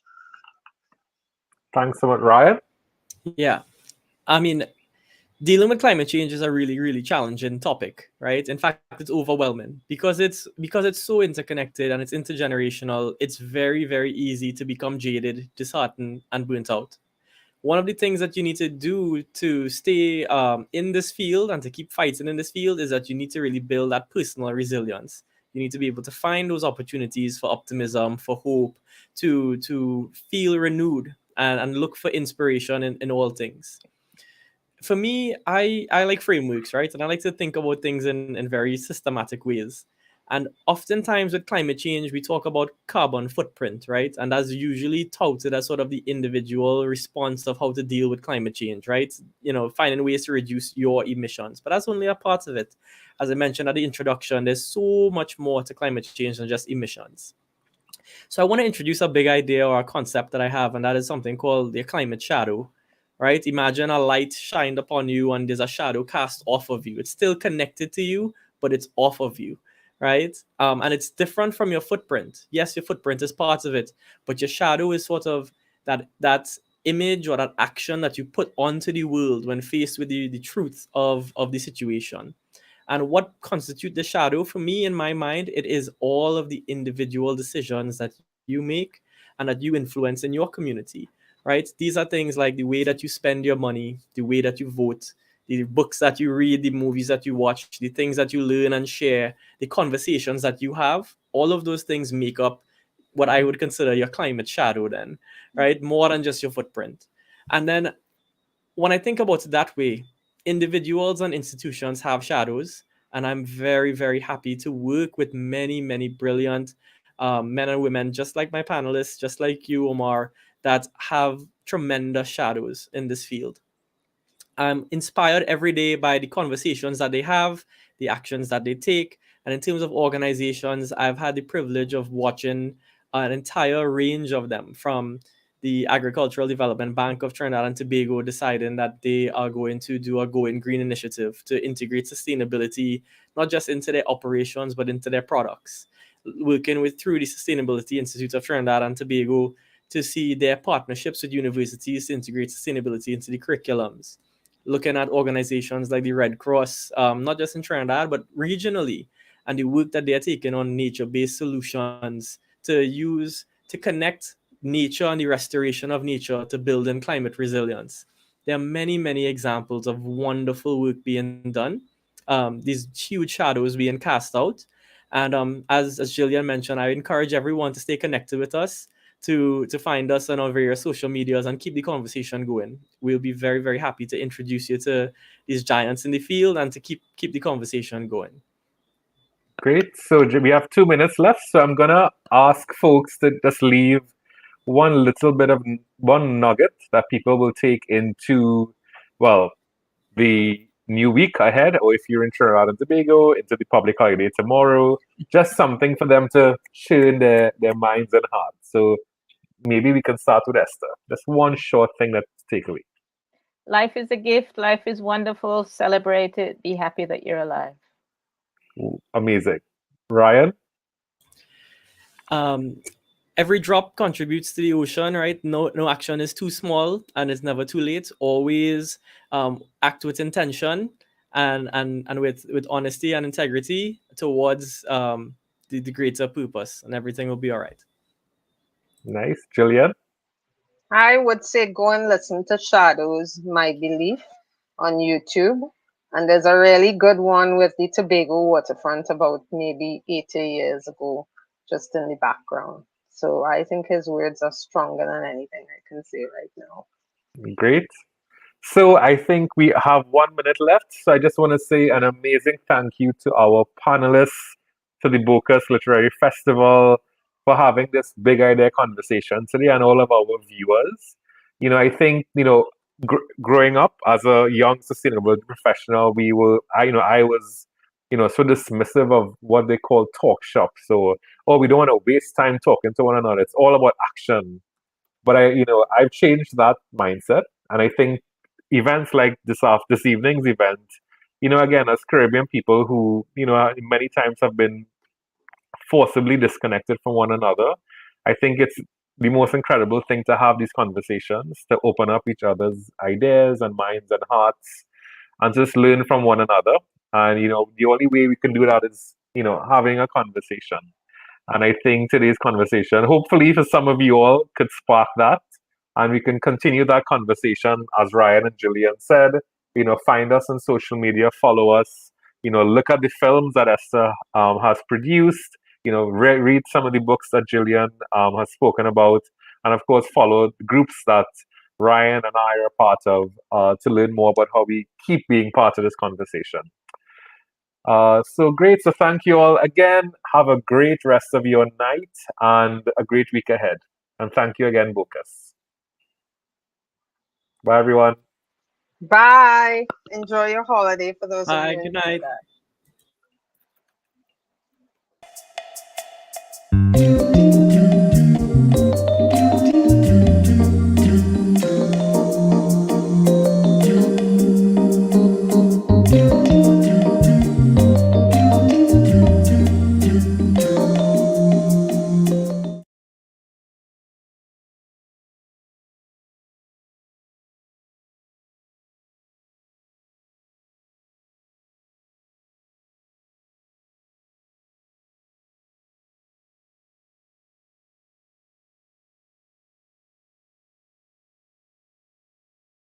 They are two of the most vital and insistent voices in Jamaican and Caribbean poetry.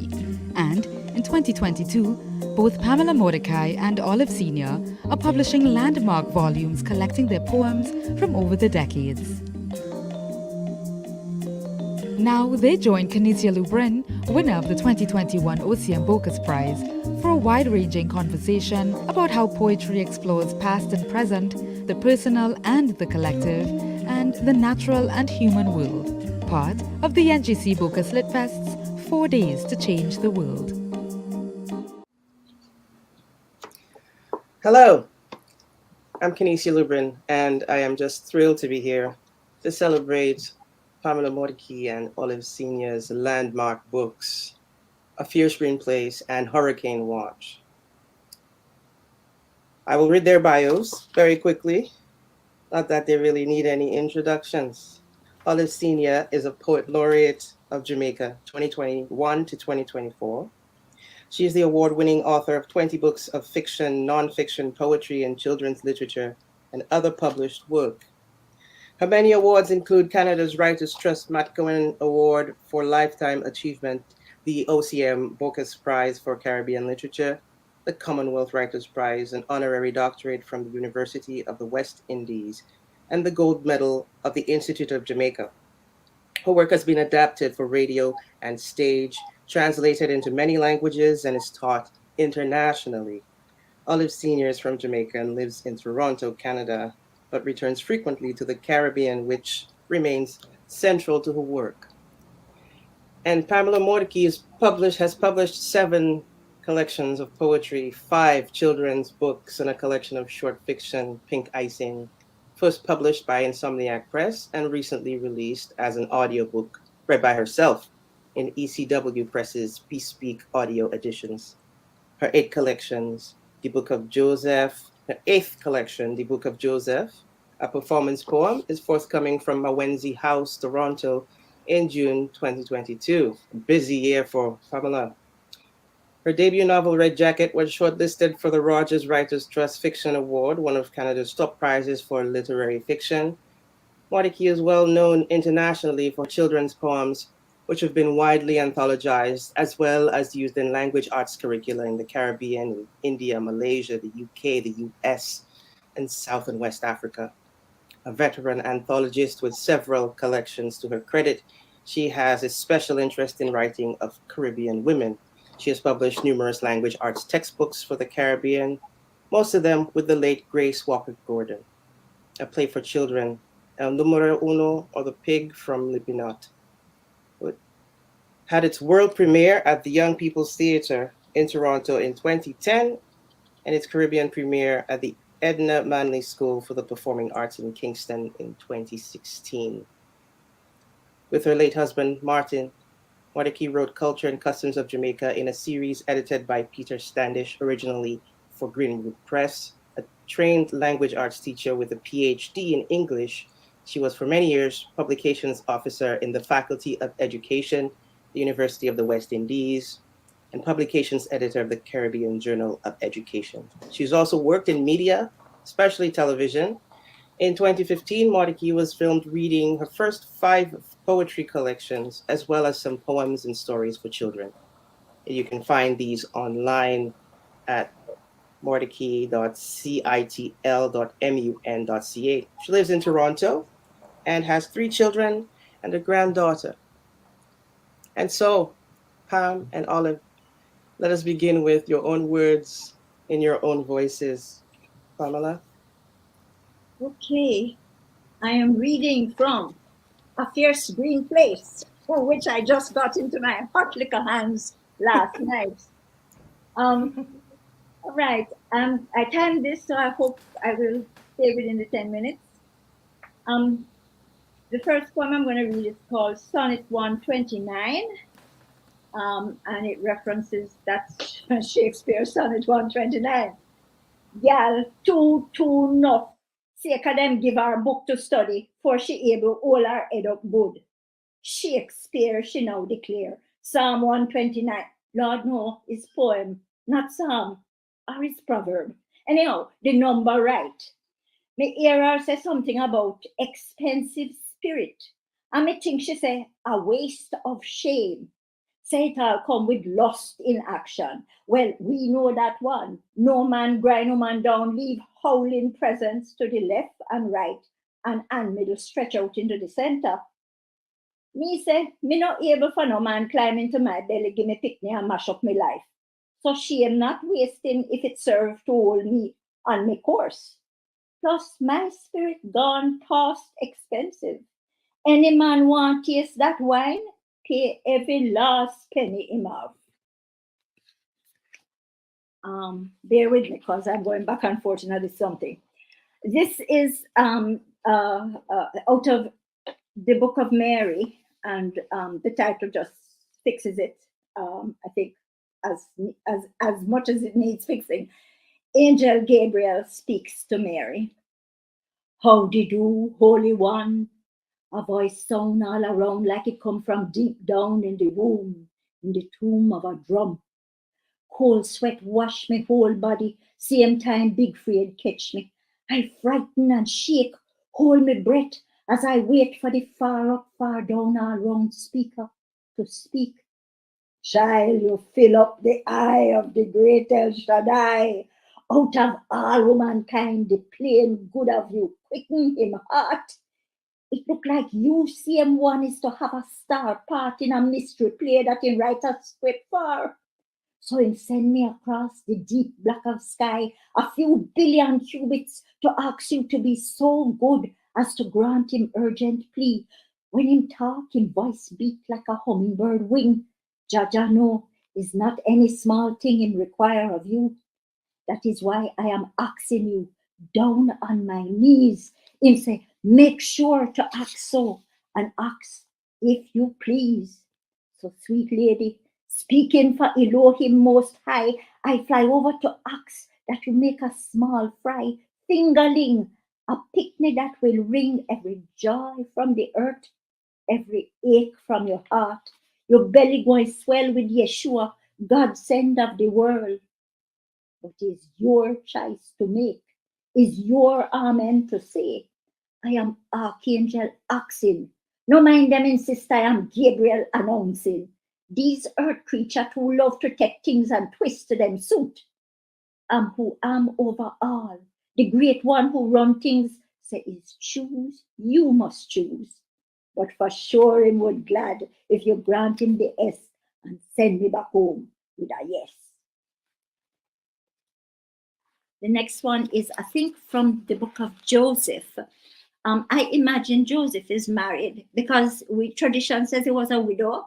So I imagine his first wife, who is named Deborah, and who loses one baby. Every time she have one, she lose one.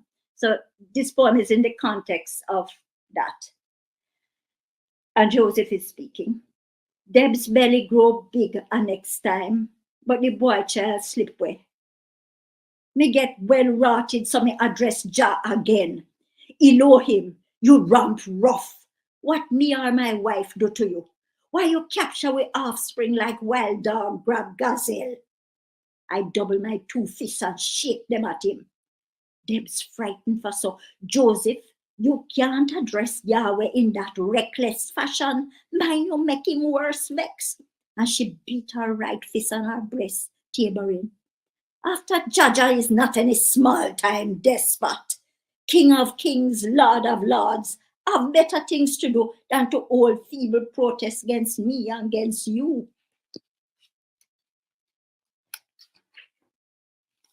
Yeah, I think I'm get lost. This is one of the new poems. It's a lament, and I think it's after a Caribbean digging song. Ball, woman, ball, a lament. True man give thanks in able lift, oh, mashet, sound two syllable, as Bummer raised the tune and call, said baby dead on the railway line, and chorus sound as we pickaxe strike, ball, woman, ball, your baby dead. Dry ground is drum as we pickaxe strike, sing how them bury the poor baby, and ground is drum as we slap we heel, entomb a next and a next baby. For music wail in breeze and stream, on sand, on stone, on page in sea.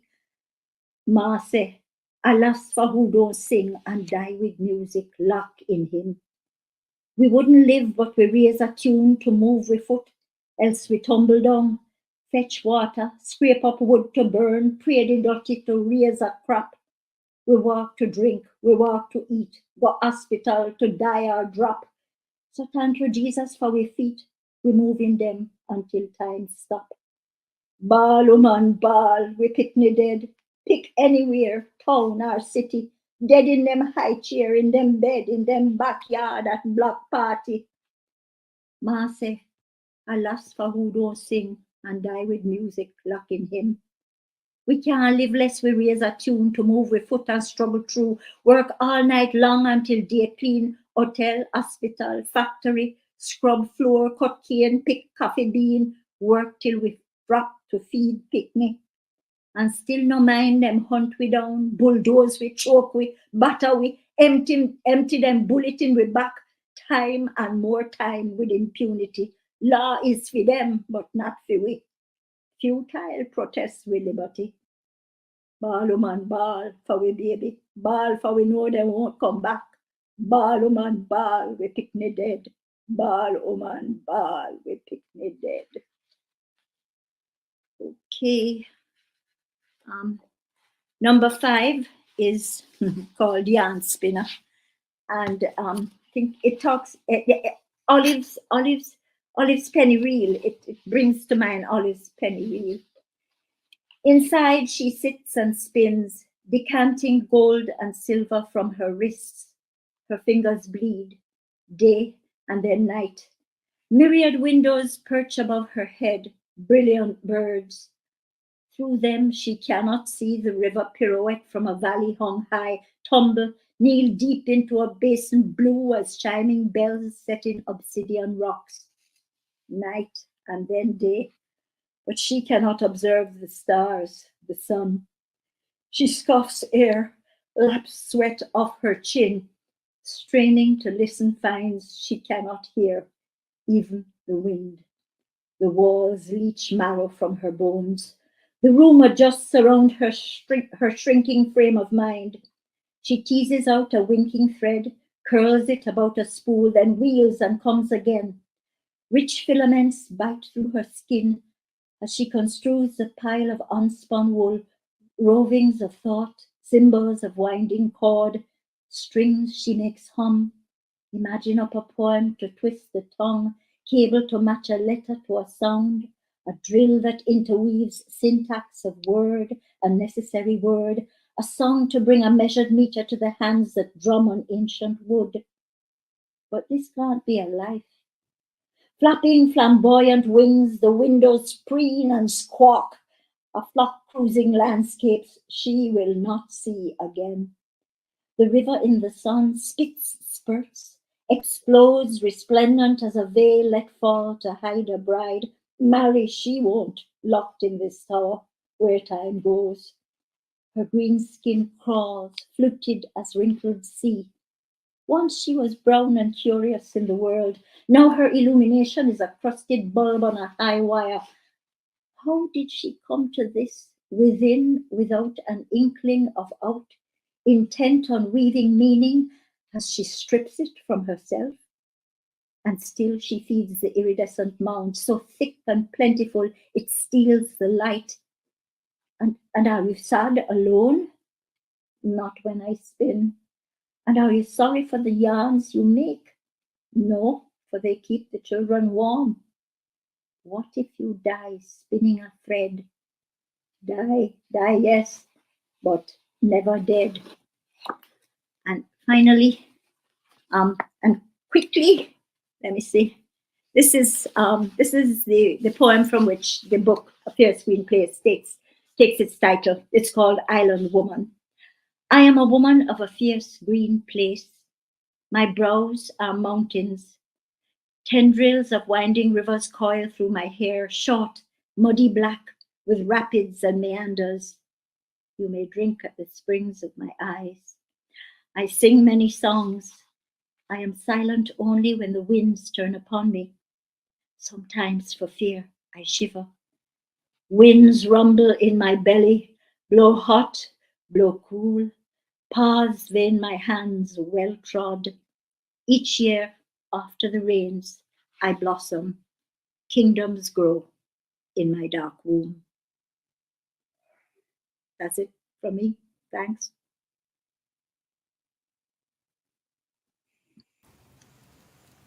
Beautiful.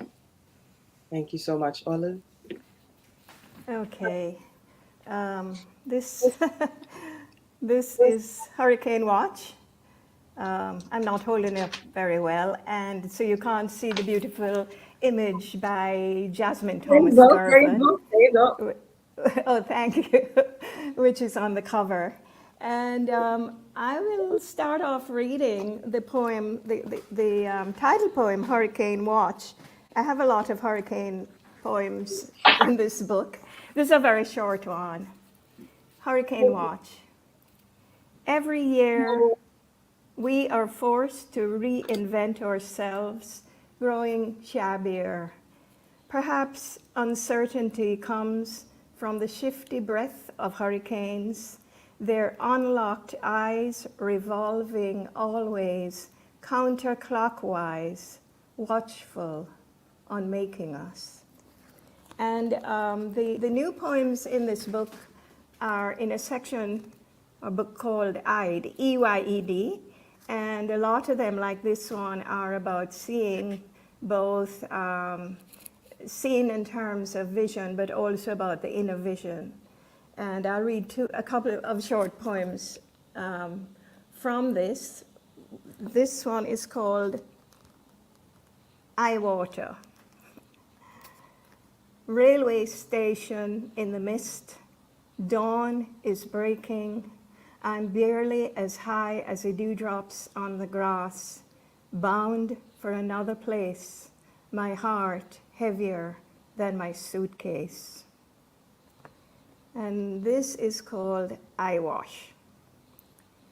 The grandmother, altering clothes to fit the child, sings until she sticks her finger on a pin, stops singing, holds out the finger with a drop of blood, says, "You see this? This is a sign of your ungratefulness." The room of highly polished mahogany furniture is slowly filling up with tears. And one more from that section. Eyelet. I discovered that AIGLET is the word for the tube at the end of a shoelace. So that inspired this poem. So it's EYELET/AIGLET.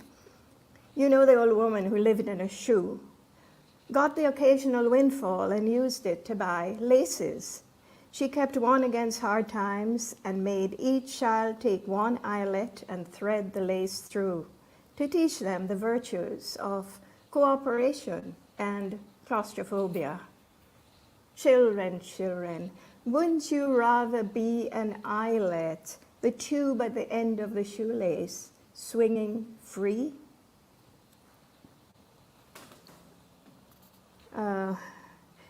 I'll read a couple more from new poems. This one is called Cruise Ship Leaving Port at Night.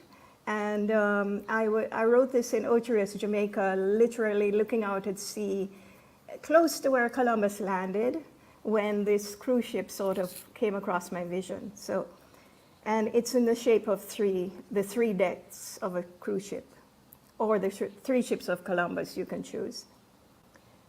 Full moon and wine, and leaning over the railing, imagining a time when other watchers from the shore gazed on this very sea 500 years and more ago, as strangers floated in on galleons golden in the moonlight, when suddenly to my right, a sight such as that one, a cruise ship leaving port, afloat in a sea of light, golden in the moonlight. I was as awestruck as those earlier watchers from the shore must have been, except that my galleon was leaving, and the sea and sky, my heart, were not left empty and barefaced and blasted, for the fleecy clouds continued to scud across the marvelous star-studded sky. The little waves gamboled like biblical lambs, and I was left with a land that was still mine, at least as long as the wine and the full moon lasted. And this other poem is, I guess it's on that subject, one which is dear to my heart, about land and ownership and, you know, what we do with it. This is called Dead Straight, and if you've been to Jamaica recently, you see we now have these wonderful dead straight highways. And this is my lament, in a way, in response to modernity, to this aspect of modernity and what it does to us, the people of that place. Dead straight. I'm traveling back home to you, but it's an omen. My road maps creased and torn along dead straight lines. The hill and gully ride is over now, and I'm flat out on the dead straight highway with a toll. Not a glimmer of the coastline as I try to make it home to you through a forest of hotels as thick as thieves. For the sea, the coves and beaches, once seen through seaside shacks and palm trees, have been sold, and the rest of us are herded to the verge by this new highway, while over there our beauty is extolled, bottled, and sold, and gated. In this new paradise, the only palms are greased, and somebody's beach umbrella has replaced the shade tree we once sat under, and the towns and settlements molder as they're bypassed. I can no longer witness on this highway with a toll that makes us seem as modern as elsewhere, for elsewhere is not where I'm meant to be. And a dead straight highway leaves no scent, no monument to the past, no scenic beauty for the curvature of my eye to take in, and endless empty space is not inviting.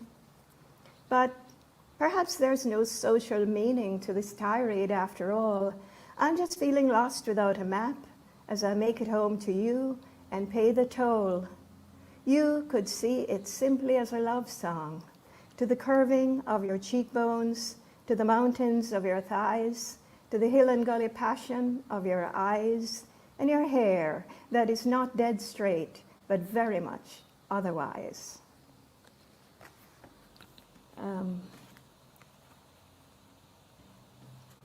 I'll end by reading one of my longer poems from Gardening in the Tropics. There are a lot of hurricane poems in that, book, and sorry, I'm trying to find it. Not very well organized. Sorry about that. 204. Yeah, the hurricane stories in this earlier book, Gardening in the Tropics, represented my attempt to write about all the big hurricanes that hit Jamaica in the 20th century and the impact they had on people. And this is Hurricane Story 1944. Each weekday morning, my father, the dandy, put on his bicycle clips, his straw boater, and pens lined up in pocket, hair slicked down, vowels well oiled. He rode off to work at Solomon's Dry Good and Haberdashery, where he was assistant, white-collar class. Every Sunday, dressed the same way to flaunt his glory, he pedaled uphill for miles to where his navel string was buried.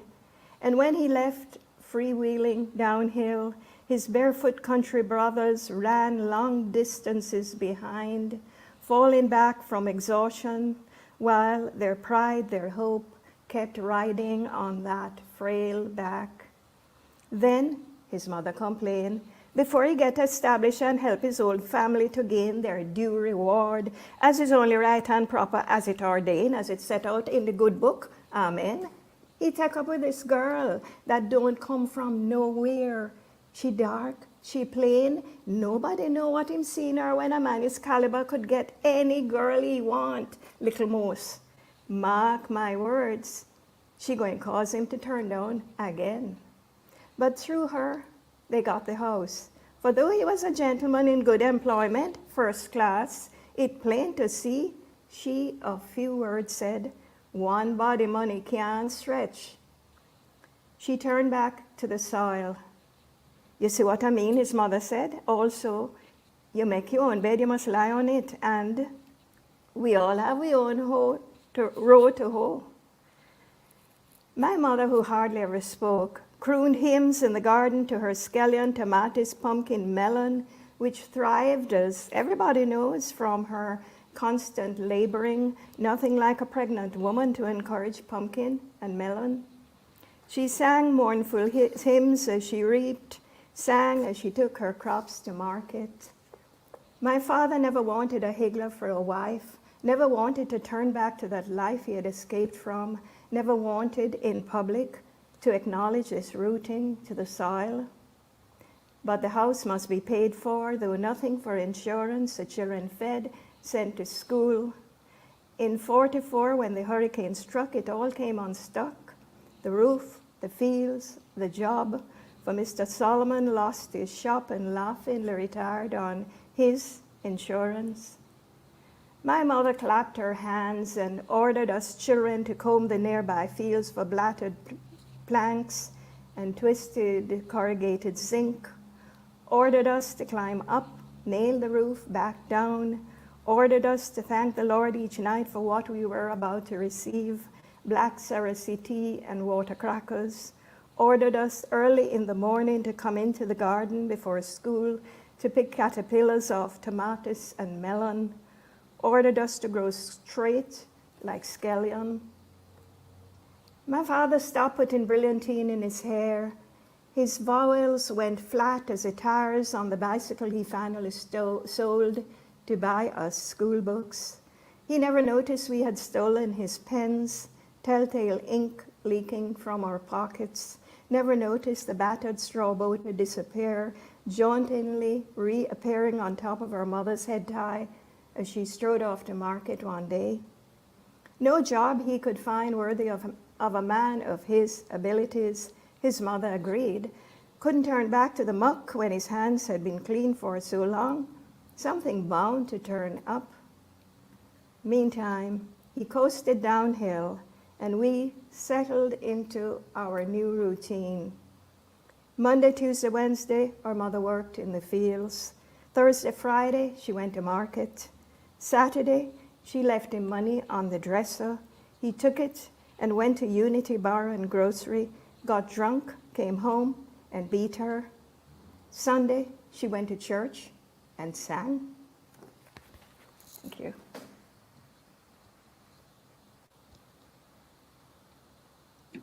Oh, wonderful. Thank you so much for that, Olive and Pam. Beautiful readings. I could listen to you all day, truly. I have a million questions, but we have only a few minutes. So I wonder if we could start, since I just was really enjoying hearing your poems in your own voices. Do you experience your poems differently when you read them out loud compared to the relative silence of the page? Pamela, why don't we start with you? Give Olive a chance to catch her breath. I was a very poor reader because remember I'm a teacher, right? when you sub vocalize, that is when you hear what you read, you can't read fast. And I always sub vocalize. I always hear everything that I read. So there's no real difference for me whether I'm reading it on the page or whether I'm saying it out my mouth. I'm hearing it all the time. And I hear other people's, not just what I write.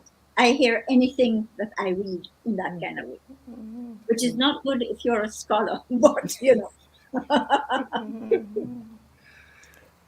Amazing.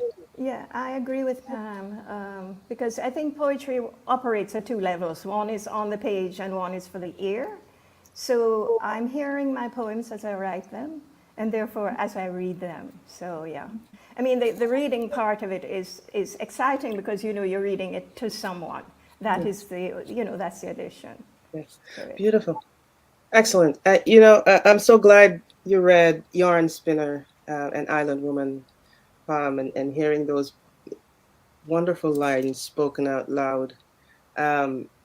Olive, that sort of epigrammatic poem, Gastropoda, at the beginning of the collection, the lines, "Come, study me, take my chambered shell apart, brace yourselves for the whirlwinds coiled at my heart," echoing with, "I am a woman of a fierce green place, my brows are mountains, tendrils of winding rivers coil through my hair, Island Woman." I hear the two of you extend a conversation into each other's works. Speaking of hearing and reading, and similar to what you've already said. But between you is an immense treasury of work across genres, across modes, textbooks, children's books, plays. Poetry is the heart holding us together right now. So I wonder if you can start by giving us a sense of what kind of writer you are in each of those modes. Is there a difference at all in the way you see the work and the world in those modes? Pam, you want to start? Martin used to say, of blessed memory, that all writing was the same, was one. It was just, all of it was writing. And I used to think he was crazy because I didn't see how writing an article for a newspaper could be the same thing as writing a poem or writing, I don't know, like a lesson plan for a class. But over time, I think I got to see that he was, in a way, he was right. Because what do you do when you write? You sort of, you enter a space, a shared space, and whatever you're writing, you're doing the same thing. It's an act of community. Hopefully, even if it's just one person reading you, or even if you're just reading to one person. And I have read to two people in my time. You hope for a room full of 100 people, two people turn up, you read to the two people. It's the same. It's an act of community. And when you enter there, what you want to do is share. You want to share that which is written. So it don't really matter whether it's a children's poem or whether it's an article in a newspaper or what. It's that act. It's the same in that respect. Yeah, I agree with Pam so far, but I also saw the question a little differently.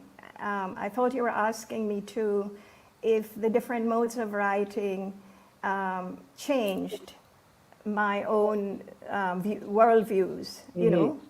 And I would say no, because that worldview is fixed. In other words, that is what I'm bringing to bear with whatever I'm writing, whether it's a children's story or a poem or fiction or non-fiction or what have you. In other words, the presence of the writer is what is behind the writing, for me anyway. And so I switch easily from one mood or one genre to the next without even thinking about it, because it means I have already thought about what it is I want to say. So the only difference is the form that the saying, you know, is going to take. I kind of think that's the same though, don't you think? I mean, it's like it's the same person who's entering whatever room. Yeah, that's what I mean. Yeah. Exactly. Sorry, We yes. are ad idem, as Martin would say. Ad idem. We are ad idem. Yeah. Well, again, more ad idem stuff. Both of you are really great imagists. Your poems are so lush with imagery. So Pam, this question is for you. You write in the true blue of islands, like that old poet wrestling the wind. I study shades of island blues. Your own labors in poetry, where you bridge the visual with a soundscape that enlarges what we see and what is felt in that Jamaican Creole sound, that sensibility. That line goes back to Miss Lou, perhaps, as you know, and I was not surprised to see an interview with Bob Marley where he also claims to be influenced by Miss Lou. So, and I read somewhere that you also met the griot, that great griot. Can you speak about your connection to Miss Lou, your Jamaican language in your poems, that sort of steady commitment? You sound that really electric language into the world for all those decades. Well, I was really privileged to know Miss Lou, to know Louise. To know her, I would meet her. We would both go into the JBC recording studios to record for JIS, which is the Government Information Service. And I can recall once meeting her there, but I knew her. And I, like Jamaica Woman, which Mervyn Morrison I published in 1980, and we should really get more press because it's an important marking point for women, I think, in the writing of women in the Caribbean. And it had set out to be a Caribbean collection, but we won't go there. Is dedicated to Miss Lou and Edna Manley, and I can see them both at the launch of that collection. I can see them now. As the fates would have it, Louise came to Canada, and that's a whole big another story, and lived the last years of her life here. And I, as I say, as it happened, shared the Louise Bennett Fellowship 1 year, and went to the University of Toronto, and she was there, and sort of met her again I think that was the first time I met her when we came to Canada. And finally, our last meeting, which wasn't long before she died, I don't think, Martin and I visited Erica and herself at their apartment and brought them a copy of Culture and Customs of Jamaica. And the literature chapter, because Martin and I wrote it together, so we broke up the chapters, was sort of framed around Miss Lou. I keep thinking that people don't appreciate her enough because she was so many things. I think of her as, I think the chapter ends by saying that she calls us to our best behaving, as for me, meaning that to our best living together in community. Louise very much was about that. Her language is something I met when I was maybe 10 years old, in respect of this all-island speech festival that we used to have in Jamaica at the time. As it turns out, we were well ahead of Canada and the UK, who are just now inaugurating their all-island speech festival, or all-continent, whatever it is. Anyway, I learned her poems by heart, not because I ever had the privilege of reciting them. I just wasn't good enough. But I had them in my mouth. I grew up with those poems in my mouth. So in a sense, she gave me my first grand appreciation of the possibilities of the Creole as a literary instrument, if you want. And after that, I think, you see, the thing is that the noise of that, those sounds, I know those things by heart, can say them now. Go on, girl, your favorite Teggereg is where you're going to, you and your Mugo Yaga friend, then think, be afraid for you. And then come out much later on. In 1967, he comes home. And then I also learn almost all of Rites of Passage by heart. So I have that in my head too. So the sound of the language. I don't know how you can call me a great imagist. Olive is a great imagist. Olive can do with images, amazing things, right? But I think of myself as somebody who is very conscious of sound. And for me, the sound is the noise of the Creole. And I will shut up now and say one last thing, which is, I don't know, when you are dying and you are bilingual, you revert to the language of your heart, right? That is the language, that the prize, the language that is most prized, the one you love the most. And so maybe I'm reverting more and more to the Creole because I'm on my way to dying, you know. Yeah. Anyway. Well, I don't know if that was an answer to the question. It sure was. It sure was. And what a place to land. What a place to land with it as well. I mean, I'm thinking of lines like I come feet first to the sun. Incredible images. Olive, absolutely. And that that Jamaican Creole sensibilities in your work as well. And what I want to focus on is the way that you don't place any gulf in between or any separation between the political and the ordinary. Your A Message in a Bottle says, in its daily scouring of the rim of islands, the ocean sprays for the invention of postcards. And these hooks that pull the sounds fresh from your mouth and place them in your fist. Granddaughter learns the alphabet. You certainly work the image to its most, really, in its most crystalline kind of register. And maybe for me, image and sound are sort of intertwined, right? So that might aid my seeing. Yeah. So as poet laureate of Jamaica, Olive, during this pandemic, now we have so many decades of your work collected into Hurricane Watch. How do you think about your concerns as a poet in terms of continuing to renew that connection to that world, the world that you bring to us? Yeah, well, you know, this book, Hurricane Watch, represented for me the first time I was looking at all my poems were together, you know, and that was a very interesting experience because I hadn't gone back to some of my earlier poems in years. And what struck me about the collection is how consistent I have been in my vision. I hope that I've improved, I've got better as a writer, but I think the vision that I bring to poetry and life today is one that I've always had, one that is very much rooted in the earth as a country child from Jamaica, where, you know, I'm very connected with the land and nature and the meaning of that, what it means to us when we're grounded and rooted and so on. But also I've always been concerned with social justice. I've always, you know, I grew up in an environment where I interacted with all kinds of people, which is a good preparation for life, especially in the Caribbean, you know. And by all kinds of people, I mean people of different races, different people who are very poor, people who are wealthy, et cetera, et cetera. And one thing I learned was to respect everyone.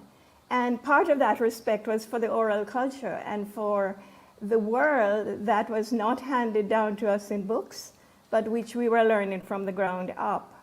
And those two things have shaped me, you know, book learning, of course, and the oral culture. And those are still the things that sustain me and give me a sort of grounding in the world at large. And so in the times we're living in, you know, my worldview is the same, that if you ask me, I'm going to put nature over man anytime, over mankind, because we really are a very destructive force. We become more destructive as we go along.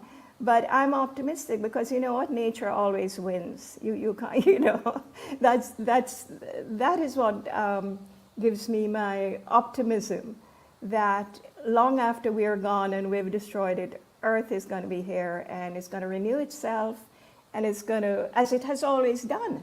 You know, the times we're living in, it's not the first time we've had the threat of global destruction through, you know, whether it's by whatever means. And yet people have managed to survive. The only problem is we haven't learned anything from these experiences. But you know, the thing about me is I'm a total optimist. And I guess I've always been. It's the only thing that's carried me through life. And so I feel that my responsibility as a poet is just to help people to see what is happening around us from a different perspective. So I've been doing that, for instance, in my pandemic poems. I'm hoping to work with young people to write environmental poetry. I'm hoping to have a tree project going where we use a tree as the most potent symbol in the universe. If you think about it, it symbolizes anything you can learn about life or nature and so on. So I'm just pressing along, you know, and I always feel that I only do what I can from my small quarter. I don't have elaborate ambitions for anything. I'm just doing what I can and doing what I've always done. Great. And if we can extend this olive branch, pun almost intended, to Pam, to Pam here. You said in an interview published in Open Book that you were at school in the U.S. during civil rights, the 60s there, that Jesuits helped to train you, and your Uncle Roy was one of those, and the Sisters of Mercy who schooled you in your generation had a strong sense of social justice. And that responsibility for one another, certainly that extends to the non-human world. And Olive has done a great job giving us her own sense of what that means. And so I want to focus on your trilogy, the Book of Mary, the Man, the Book of Joseph. And I think there's something quite unique about how these stories allow you to access Jamaican languages and Jamaican way of lives, private lives, social lives. But there's something that seems to be angled at something wider in that. Can you talk about that a little bit? What those stories do? No, that's plenty, Kanisha. Olive blurbed the first of those books, which was published in 1995. Right? I don't know if you were born. And the last one is just about to come out. There's a lot of stuff in there, you know, like every time any person in the Caribbean opens their mouth to speak in Creole, that is a historical and political statement. The first thing that enslaved persons in the Caribbean made is the Creole language, their Creole languages. That was the first thing that belonged to them, that no master could take from them, were those languages, right? And so every time I use Creole, it is with that consciousness, right? And then there's the whole thing of the stories themselves, which are set in the parallels with our situation as colonized people. These three tales take place. The Jews were colonized by the Romans at that point in time. The language situations are the same. The language of the people is one thing, is Aramaic and Koine Greek. The language, the prestige language, is Hebrew and Latin and so on. So there's a lot that's political in there.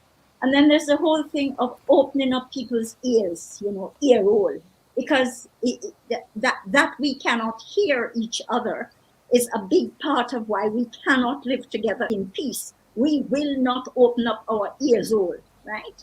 And until we can do that, there is no communication. However loudly I shout what I shout, you will not hear if you are not disposed to hear it, right?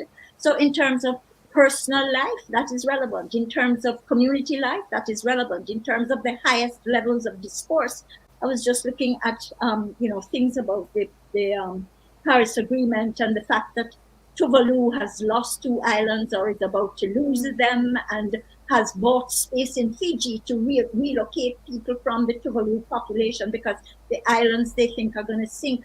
Kiribati, Tuvalu, the Marshall Islands, by the end of this century. Them people there, some people, 4 people in the world, 4 countries will not open them ears, right? So until, I guess part of what I'm trying to do is let people know about the opening of your ears, not just to hear different languages, but to hear what other people are trying to communicate, to say to you. I don't know if that's an answer to your question at all. Oh, yes, absolutely. It's more than an answer, actually. And so speaking of this opening up of the ears, it's something you've said a number of times. I've read a number of your interviews where you keep going back to this active listening. And I'm going to imagine that people watching this are probably, there's some people here who are still in the early hours of their writing life, or maybe they're thinking of starting out. So I wonder if you and Olive can share something about failure, and that how failure figures in the work of a writer. Maybe one that you were when you were just starting out. Okay, I guess I'll go. Well, I don't think in terms of failure, to be honest. In terms of my writing life, what I think of things as missed opportunities rather than failure.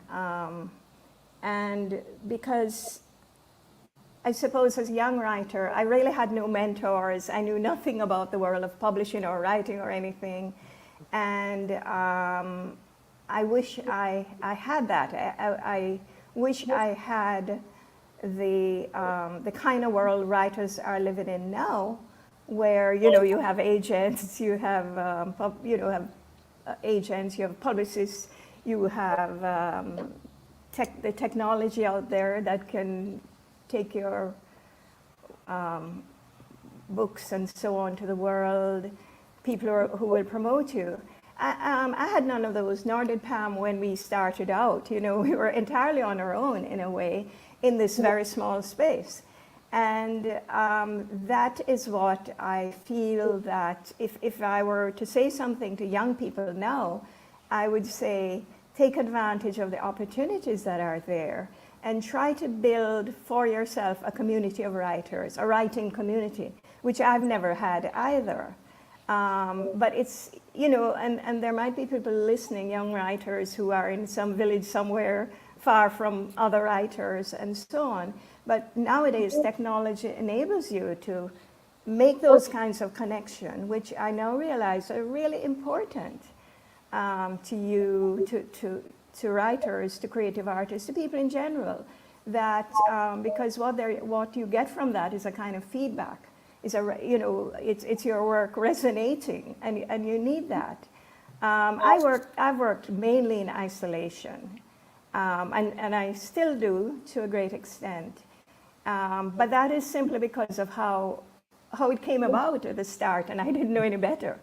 But now I know better, and I would counsel people and say, look, join a writing group, try and get a circle of similar people who will read and critique your work, give you feedback, that sort of thing. I think that sort of community is really important. And the other thing I would say, if you want to be a writer, you have to be curious. I would say, if you ask me, the most outstanding characteristic, my most outstanding characteristic, I would say, is curiosity, since childhood. Because it's not just about writing about the self or putting words on paper. It is building a sort of bank of information, of knowledge that you can call on intuitively as you write, and which will give your writing depth and grace and wisdom, far more than simply jotting down your thoughts, putting words to paper in an unthinking kind of way. So I really think writers and creative artists in general need to be thinkers, need to go deeply into the world around them, because that will enrich their lives and their writing. Wonderful. Thank you. Pam? I don't know that I have very much more to add. I was going to say exactly what Olive said about community, except that I was lucky. I did start with a community of amazing people. We didn't see that much of each other, but people like Tony McNeil of blessed memory, Dennis Scott of blessed memory, Mervyn Morris, happily still with us, Kamal Brathwaite of blessed memory. Those were, I worked at UWI, and those were people that Martin and I both knew. And it's not that we were sort of in community in the way that writing groups are in community now. But I can remember Mervyn, what was the poem? I can remember his moving lines around. He moved them and I moved them back. But I can distinctly remember him doing this. And Kamau and Dennis Scott with the man who said, this book needs an engine. And so I went and found the engine. So I was lucky in that way. And I had another very good online writing experience when I was working on Red Jacket with a bunch of people. Nala Hopkins and I started out together, and then the bunch of people extended itself until it became 7 people. We weren't necessarily giving each other feedback, but it was important for to get the writing out. We would just post how many words we had written every day. And everybody would encourage everybody else in that respect. And sometimes we made comments on the work, very often, but the whole business of, as Olive said, working with a community of people is, I think, invaluable. So that I would say is a great, great piece of advice. As for the other thing that she said is absolutely important. And I am very jealous of Olive and my husband because they are people. They started out as journalists. In fact, they started out together at the Gleaner. Isn't that so? Oh, and Alvona Aline, yeah. So a bunch of them together at the Gleaner. And you see, if you're working for a newspaper, that's your disposition to know, to read about the world, to know, to go deeply into the world, as Olive says. So, I basically, I'm just saying ditto to everything that she has said. Yeah. Yeah. Can I Wonderful. just respond to one thing? Because you mentioned Mervyn Morris, who I think has been a mentor for just about everybody, including me at a certain point in time. And I tell my writing students that I only ever had one lesson in writing, and it was from Mervyn Morris, who looked at something I'd written and said, cut.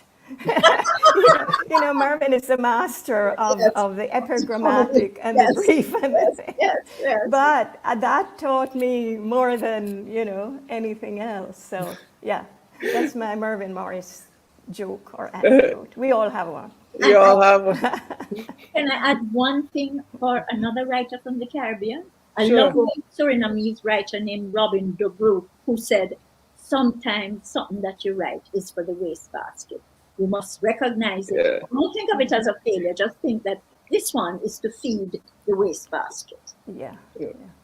Great. Wonderful. Well, speaking of connections across writers and practices and the wastebasket and Mervyn's advice, you here together at this milestone moment, you know each other, you work alongside. Tell us something briefly about how you met, how you've come along together. Anything you'd like to share? I will go first, and I will say that Olive has been so remarkably generous to me from the very start. She read manuscripts for me. She blurbed my books. I will not go. She actually, I hope that I might be able to say how reading her whole collection, she took me back to my childhood, from before my childhood. Her Hook is a story that reminded me of how my grandfather drowned himself, a crazy man who walked into that same water that she was talking about. And her Christmas pudding. In Kingston, we made Christmas pudding in exactly the same way. And the stone in the mango tree, there was a mango tree at Alpha, and we used to stone it, right? And I hope the nuns wouldn't find us stone in this mango tree. And the bicycle clips that my grandfather put on his, ankles before he got on his bike to ride to tour.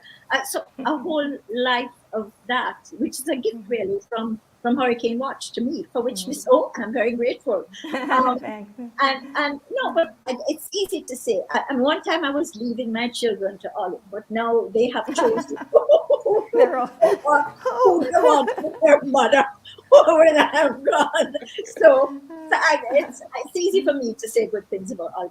I can remember the first time I saw Olive. She was walking out of the Philip Sherlock. It wasn't that at that point. Creative Arts Center. I think she had just come back from Carlton. But I don't really remember when I met Olive, to be honest. Remember that. Okay, I think that's when we met, because I met Pam as an actress. You were doing, I think it was Rites of Passage. Okay. Yeah, I think that's the first time. But the thing about Pam too, as I got to know her, not just as a poet, and all of us were at the time kind of struggling to find our voices as poets, women writers. But Pam also was from early on an anthologist. She created not just Jamaica Woman, but a number of anthologies, one with Betty, her sister, her true name, and others, and also was writing for children and so on. So she's always struck me as a poet who is not just a poet writing her poems, but one engaged with the world and conscious of the importance of that engagement at these other levels, Mm-hmm. And boy, doing that kind of work is very hard, I can tell you. Putting together an anthology or that kind of stuff. So I also salute Pam for all that work, and for her absolutely marvelous children's books, children's poems, which I think are out of print, but I think they should be back and available too. So thanks. Here. And Kanisi, I love your work too, since we're here in a mutual admiration. Yes. So it's been great. Thank you. Being able to meet you and talk to you as well. Great. Thank you so much. It's been an absolute pleasure to spend this last hour with you. I can go for several hours more. But we just want to acknowledge and celebrate your far-reaching, considerable examples in these two books, Hurricane Watch and A Fierce Green Place. So thank you, and thank you, Bocas, for bringing these remarkable workers in the field together. Congrats. Thank you.